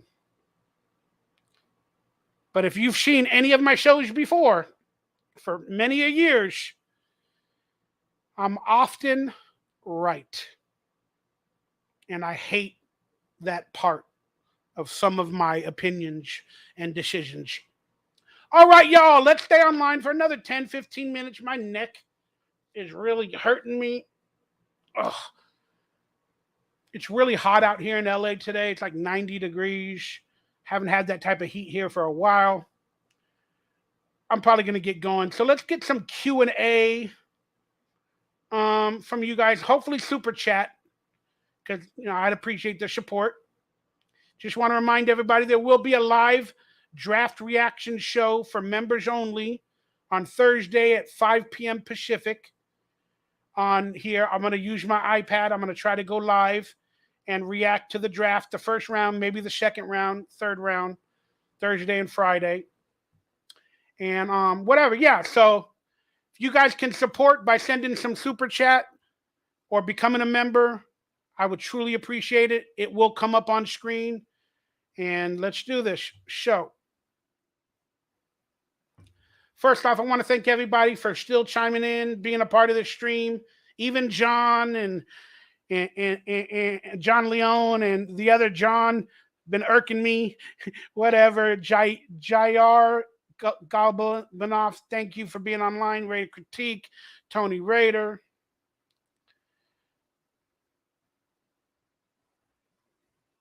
So, oh, my neck. So what's going on from some question standpoints, guys? What do you want to talk about going into this draft? Oh, we got AG online. What's up, AG? I'm going to miss Josh Jacobs, 28. This might be his last year, or we might lose him. Not see him as a Raider. Yep, that's what's going to happen. Again, he might be a holdout this year, but if he does hold out, or if he does come to play for the $10 million on his franchise tag and not hold out, let's be honest, he's just delaying the inevitable of being franchise tagged again. I believe they can do it a second year.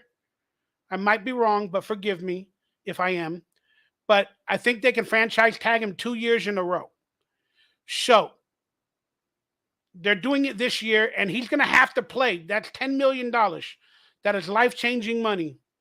And if he doesn't get injured or whatever, they're going to franchise. If they have the option, they're going to franchise tag him a second year. And so, in my opinion, if he holds out this year, or if he doesn't hold out this year, he's delaying the inevitable, and he might get injured. But he's also losing $10 million. But again, even if he holds out for a trade, they could hold his contract, keep him on the team, not pay him, and just force him to sit out a whole year, like they did with that that running back for was it the Eagles? Or no, the Steelers running back that held out or whatever, went to another team and held out for like a year and didn't play. And then he came back and he wasn't the same running back as he was. Forgive me, I forget the name, but again, all of these situations were made that are causing us trouble and losing our best players because of Josh McDaniels and Dave Ziegler's decision-making and the way they treat players. They're not really building a family. They're trying to build a team under their rule. They're trying to build people would say a new culture, but it's their culture. They didn't find the culture within all the players. They brought a culture from another system that they think worked. Maybe it only worked there, or maybe it only worked under Tom Brady, but they brought that culture to Denver. Didn't work. He went back to the old culture where it worked. Then he was going to go to another team, and then he quit. Then now he's bringing that culture to the Raiders, and he's doing everything he did in Denver. Insulting the fan base, insulting the players, getting rid of people. And then people are like, but he's bringing in a new culture. Why couldn't they build a culture around whatever culture was already there, where they can tap into that culture? Tap into whatever possibly Carr had. Or if you move on from Carr, that's fine. But tap into whatever Darren Waller has, or to whatever Josh Jacobs has, or whatever Devontae Adams has. Why can't you just add to that culture and then create the Raider culture? Instead, they're bringing in the Patriot way, the Josh McDaniels way, and it is not working after year one.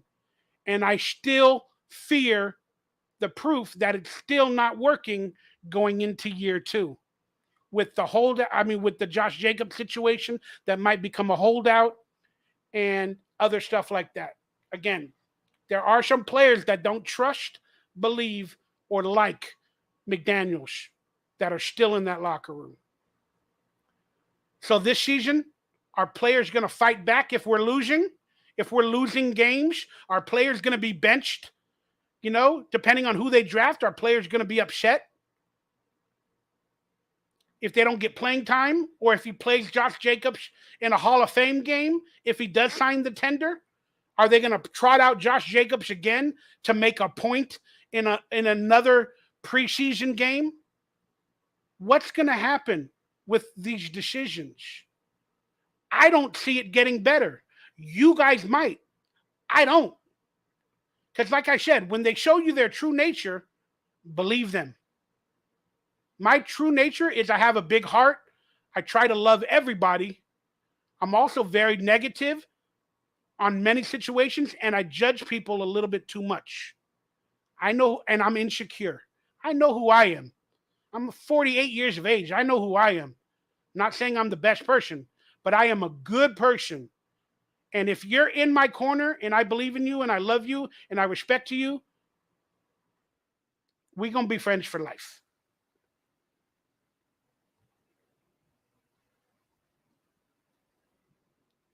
Tony, I still think the Raiders organization will trade Hunter Renfrow and Josh Jacobs. I don't think they're going to do that. Again, if they were going to trade them, it'll be right before the draft so they can get draft picks. Or it'll be right after the draft once they realized who they drafted, who fell on their board, and who they got. But Hunter, I believe there's dead money even if he's traded. And if you trade him, what are you going to trade Hunter Renfrow for if it's after the draft? A third-round pick, second-round pick, fourth-round pick next year? And then Josh Jacobs, the situation, again, they got him on the franchise tag. And then they got rookie or second-year running backs behind Josh Jacobs. In case Josh Jacobs holds out, doesn't sign the tag, which he will. It's $10 million. He's not going to hold out. He's going to play. He ain't going to be happy about it, but he's going to play. And then again, if they trade Josh Jacobs because they know he's going to not be happy, even if he does play, he's not going to be happy. And if they want to trade a possible unhappy player, what are they going to get for Josh Jacobs if other teams know they're going to trade him? Third rounder. And then what other teams are going to pay Josh Jacobs what he thinks he deserves? The running back market is not going to pay. So even if he's traded to another team, are they going to give Josh Jacobs more than $10 million a year? Are they going to give him more than $14 million a year? 3-year deal? Probably not. They might give him $11, $12 million on a 2 or 3 year deal. But Josh Jacobs wants guaranteed money. So hopefully some team can give Josh Jacobs at least $20 million guaranteed for whatever contract that he goes to. That's what he wants with the Raiders. He probably wants a contract for 2 or 3 years, probably like $35 million, $38 million for 3 years. like 12 million per with like 20 guaranteed. He believes he deserves something like that. And I don't see the Raiders giving it to him.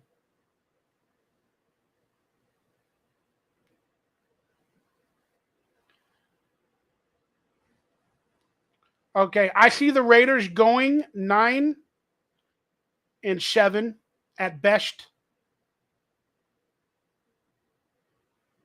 And again, that's from a salty perspective. I see the Raiders going 9-7 at best, and at worst 7-10. I think they'll win more than 6, or at least 6 games or more. But yeah, trust me, I want the Raiders to win 12 games. I want everybody to get happier. I want everybody to win. I wish the best for Jimmy G or whatever rookie we draft. I just want to win. But I fear that can't happen under the rule of McDaniels and Ziegler. I wish they would have kept Bisaccia. Construction is rough. Some dudes ain't cut out for it. Some ain't got enough balls to do it. I would say Josh Jacobs has balls. So, I don't know if you're calling him out, but just saying. You might be specifically talking about, DC, but I'm going to disagree with that statement. Again, DC wants to be around quality people, and Josh McDaniels ain't quality. So I'm glad he's a Saint. I hope it works out for him. I really do.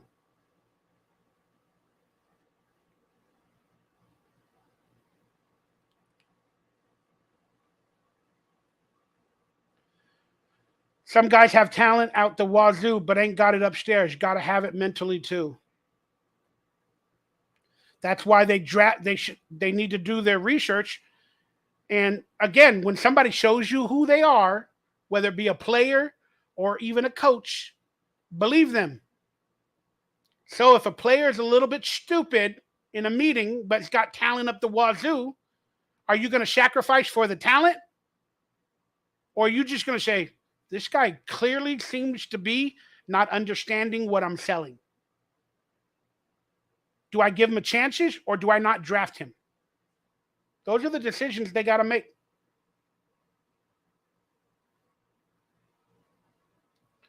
I don't see anyone paying more than 12. Agreed. What's up, Tony? I see your point, but I don't trust McDaniels. Neither do I. Exactly. Doesn't matter if he has talent. If he ain't with me, he ain't working for me. Simple. Sorry. Exactly. Doesn't matter if he has talent. If he ain't with me, he ain't working for me. Simple. Again, John, do you not think Josh McDaniels turned some people off with the way he talks down to players or lies to them behind the scenes or exposes them? Why would anybody want to continuously go along or hang out or buy into that person's activities? Again, I'm just speaking from some players' possible perspectives. That's why I'm glad Carr's gone. Because, yeah. But, I guarantee you, not every player is buying into the system right now. So, by your statement, if we don't win a lot this year, the rest of our so-called players or star players are going to be gone. And how many draft picks are not witnessing the lies and the deceit publicly by Josh McDaniels and Dave Ziegler? So the draft picks we draft this year, they're going to try their best to buy in, but if they're disrespected or lied to, again, you don't want to be lied to twice, let alone 3 times, let alone once. So they just got to blindly buy in? Is that what you say to people in the government, for the government?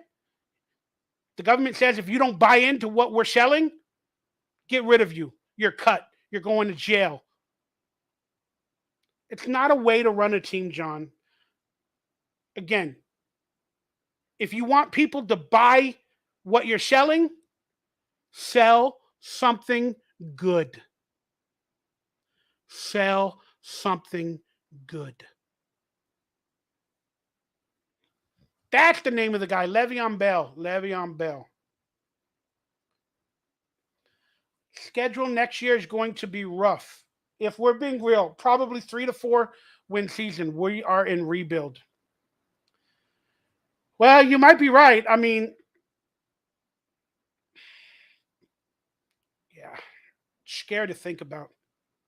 Devontae Adams will not be a member of the team in a third year if we only win 3 or 4 next year. He ain't gonna put up with it. He probably thinks he only has a couple more years left after that, and he's gonna want to go to another team. John says 10 plus wins. John is a very, very positive person. I want them to win a Super Bowl. So do I. The Super Bowl's in Vegas this year. I was predicting the Raiders are in the Super Bowl this year. And again, if there is a conspiracy in the world, the Raiders are basically go to the Super Bowl this year. If there's a conspiracy or the NFL, puts their claws into it and helps the Raiders win. So, could it happen? It could. I don't count on it, but it could.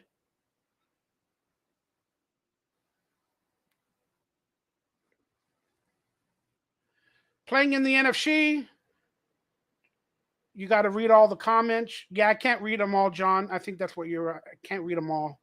But I appreciate you, John. Goodness, I got so many comments. I'm sad. Why are we always hanging out in the bottom of the division? Tony, I live in West Virginia. Been a Raider fan since I was 10 because we're only 5 minutes from Pittsburgh. Raider Nation for life. This ain't a business. This is friendship.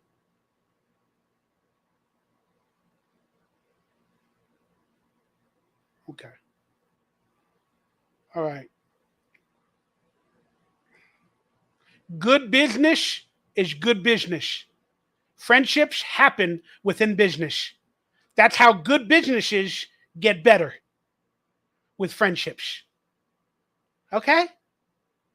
If it's only business, then every player should hold out for money, and every player, if they hear a lie from Josh McDaniels or whoever, they should just say, whatever, I'm going to hold out. It's business. It's business. It ain't friendship. You keep lying and saying you're going to give me a contract. That's a bull-faced lie. You're not going to. So I'm going to hold out for business to make money. You get it? You get it? It makes no sense. Makes no sense. LA Kings, game 3 tonight. Yeah, I don't watch hockey a lot. Is it the playoffs, Frost? I was watching the Lakers the other day. I think they play again on Saturday. I was watching ridiculous idiot LeBron, political dissident idiot LeBron James. But I'm still rooting for the Lakers, I guess. They were my dad's favorite team. They're my favorite team as well, but my dad loved Kobe and all them. So I root on the Lakers, regardless of LeBron. Anthony Davis needs to be the star of that team. But I think LeBron got called out after game 2 by some other player on the Grizzlies. And he said, once you score 40 points, then you can talk about LeBron. So LeBron's going to come out and try his best to score 40 points. He's too old. I dreamed of playing for the Raiders defensive tackle, but only made it 2 years. Did you start in arena football? Oh my goodness. Wow. Did you really? Wow. What an amazing accomplishment, bro. Congratulations. I hope you have all the games on tape where you did play. Oh man, that's awesome. Yeah, when the LA Stadium had an arena football team, not the Kish arena football team, the LA Kish. There was one before them called the LA Avengers. And I went to a game or two of the LA Avengers. That was kind of fun, dude.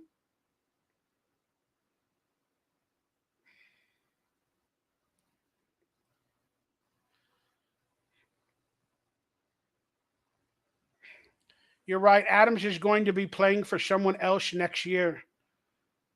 Yeah, it feels like that. So again, all the decisions that Josh McDaniels and Ziegler did to build the team, they're losing 3 or 4 of those decisions every year. It's just it's not good business. It's just not good business. Yes, NHL playoffs round 1. All right, cool. Might get ready for president. I wish.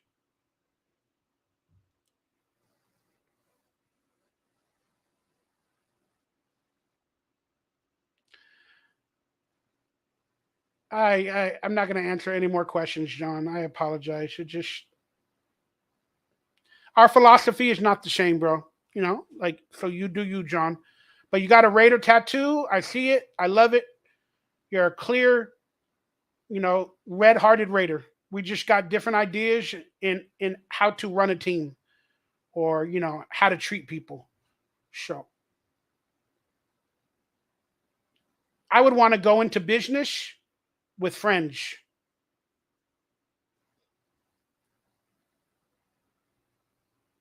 Because we already know how to get along. But I also I would only go into business with a friend if they were business minded on the same page as me. Yeah, there's always going to be issues, disagreements, contracts, this or that. But you can't disregard the friendship. You just can't. You got to come to a common ground. They want a certain amount of money. You can only give this amount. Then you got to find a way to meet in the middle. And that's what friends can do. If you make it just a business, then it becomes cold hearted. Nobody's are ever friends again. And it's not a good way to live life. I want people to have my back in the future, not to run away or disappear. It's all good. I'm done talking about it. I'm Kurt Warner's age. As a matter of fact, I sacked him twice in arena football. When he played with the Iowa Barnstormers, and I played for my only claim to fame. I'm gonna look it up, man. Do you mind putting out your real name, or if they have stats of arena football? I'd love to see that, bro. But regardless, man, that's freaking awesome. Did you make snot bubbles come out of his nose? Have you ever started a business with a friend or a family member? That's how friendship ends. No, again, I have started a business with friends, but it didn't end. The business ended because we couldn't get on the same page. But I do whatever I can. If we were friends before it, I'm going to do whatever I can to be friends after. Again, it's differences of philosophies. I see your point, but I hope you see mine. I lead with friendship, admirations, and loving people first, and then creating a business after. Okay? That's just the way I do things. Clearly, it might not be working because I'm at home needing money, but that's okay. As long as I live the rest of my life with love in my heart, I'll be proud of my life and every attempt that I made. I don't ever want to lose friends. And I've lost a bunch of friends recently because of me enjoying conspiracy theories or during the that Fauci ouchie time. Some of my really close friends were saying some really heart disingenuine things against me and my thoughts.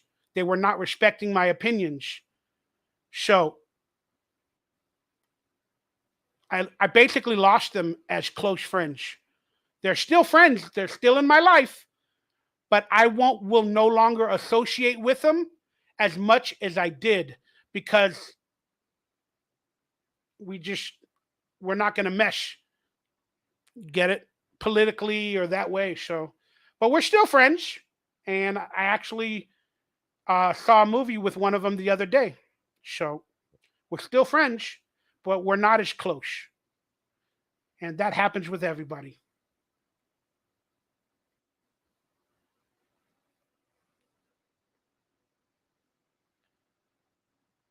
yeah, me and Brendan are still friends. I have no vehicle, and he lives a little bit far away, and when he does come or gets picked up, he doesn't come here, and we don't hang out because I don't go out. I don't have a lot of money. I don't have a vehicle, and that's it for that. But me and Brendan are still good friends. All right, everybody, I'm gonna get going. Hope you guys enjoyed today's pre-draft press conference breakdown and react. I didn't get any super chats, so that was a waste. But you don't owe me anything, you guys. I'm hoping to make a few bucks off of this YouTube thing. And let's be honest, nobody has money nowadays to do it. Oh, I got a super chat from an amazing person. I just realized that. Oh my goodness. First off, rate or critique. I owe you the world. You don't owe me anything. Thank you very much, dude. You are my brother. I dig your takes. We'll speak with you over the weekend, brother. All right. Yeah, I'm pretty sure I'll be able to call this weekend. Um, yeah, we'll talk on the text. Love you, brother. Again, thank you for all the support, my dude. Tony, John, everybody else, I love you guys. Please consider tuning in to my live draft reaction show on. I'm gonna do that for members only, so consider becoming a member. And I will see you all maybe on Monday with a Raiders roundtable, and possibly on Thursday during the draft. I might be drinking, getting wild, eating some food. Maybe you guys will come and have a good time and see me let loose for a little while. Again, I am on some medication, so I don't even know if I should put any alcohol into my system. But I don't know. Maybe if I get drunk, I'll get a lot of super chat money. I don't know. But I love you guys. Thanks for chiming in with me today, asking questions. I honestly love you all, wish the best for you all, regardless of our differences in opinions. And I just feel so bad that I feel this organization is a clown show, and we're in the middle of the circus. But those are my feelings, maybe not yours. I'm trying to find the positivity, guys. Maybe with a good draft day, maybe with them drafting, a good young quarterback, getting a prize defensive player, and maybe feeling the needs at the actual needs that we have would make me feel better and a little more excited for this season. Plus, if I can get a few $1,000s in my bank account to pay my bills, that would make me feel better as well. But hey, it'll all work itself out. I love you guys, and don't worry about a thing. Every little thing is gonna be all right. Don't worry about a thing. Every little thing is gonna be all right. Where did I hear that song? Oh, Ted Lasso. That was on the other night's episode of Ted Lasso. Oh, I got another super chat. I don't know where it is, but it's from Tony Rader. Thank you. God bless you. God bless you, Tony. Love you guys so much. I'm out of here, and I'll talk to you soon.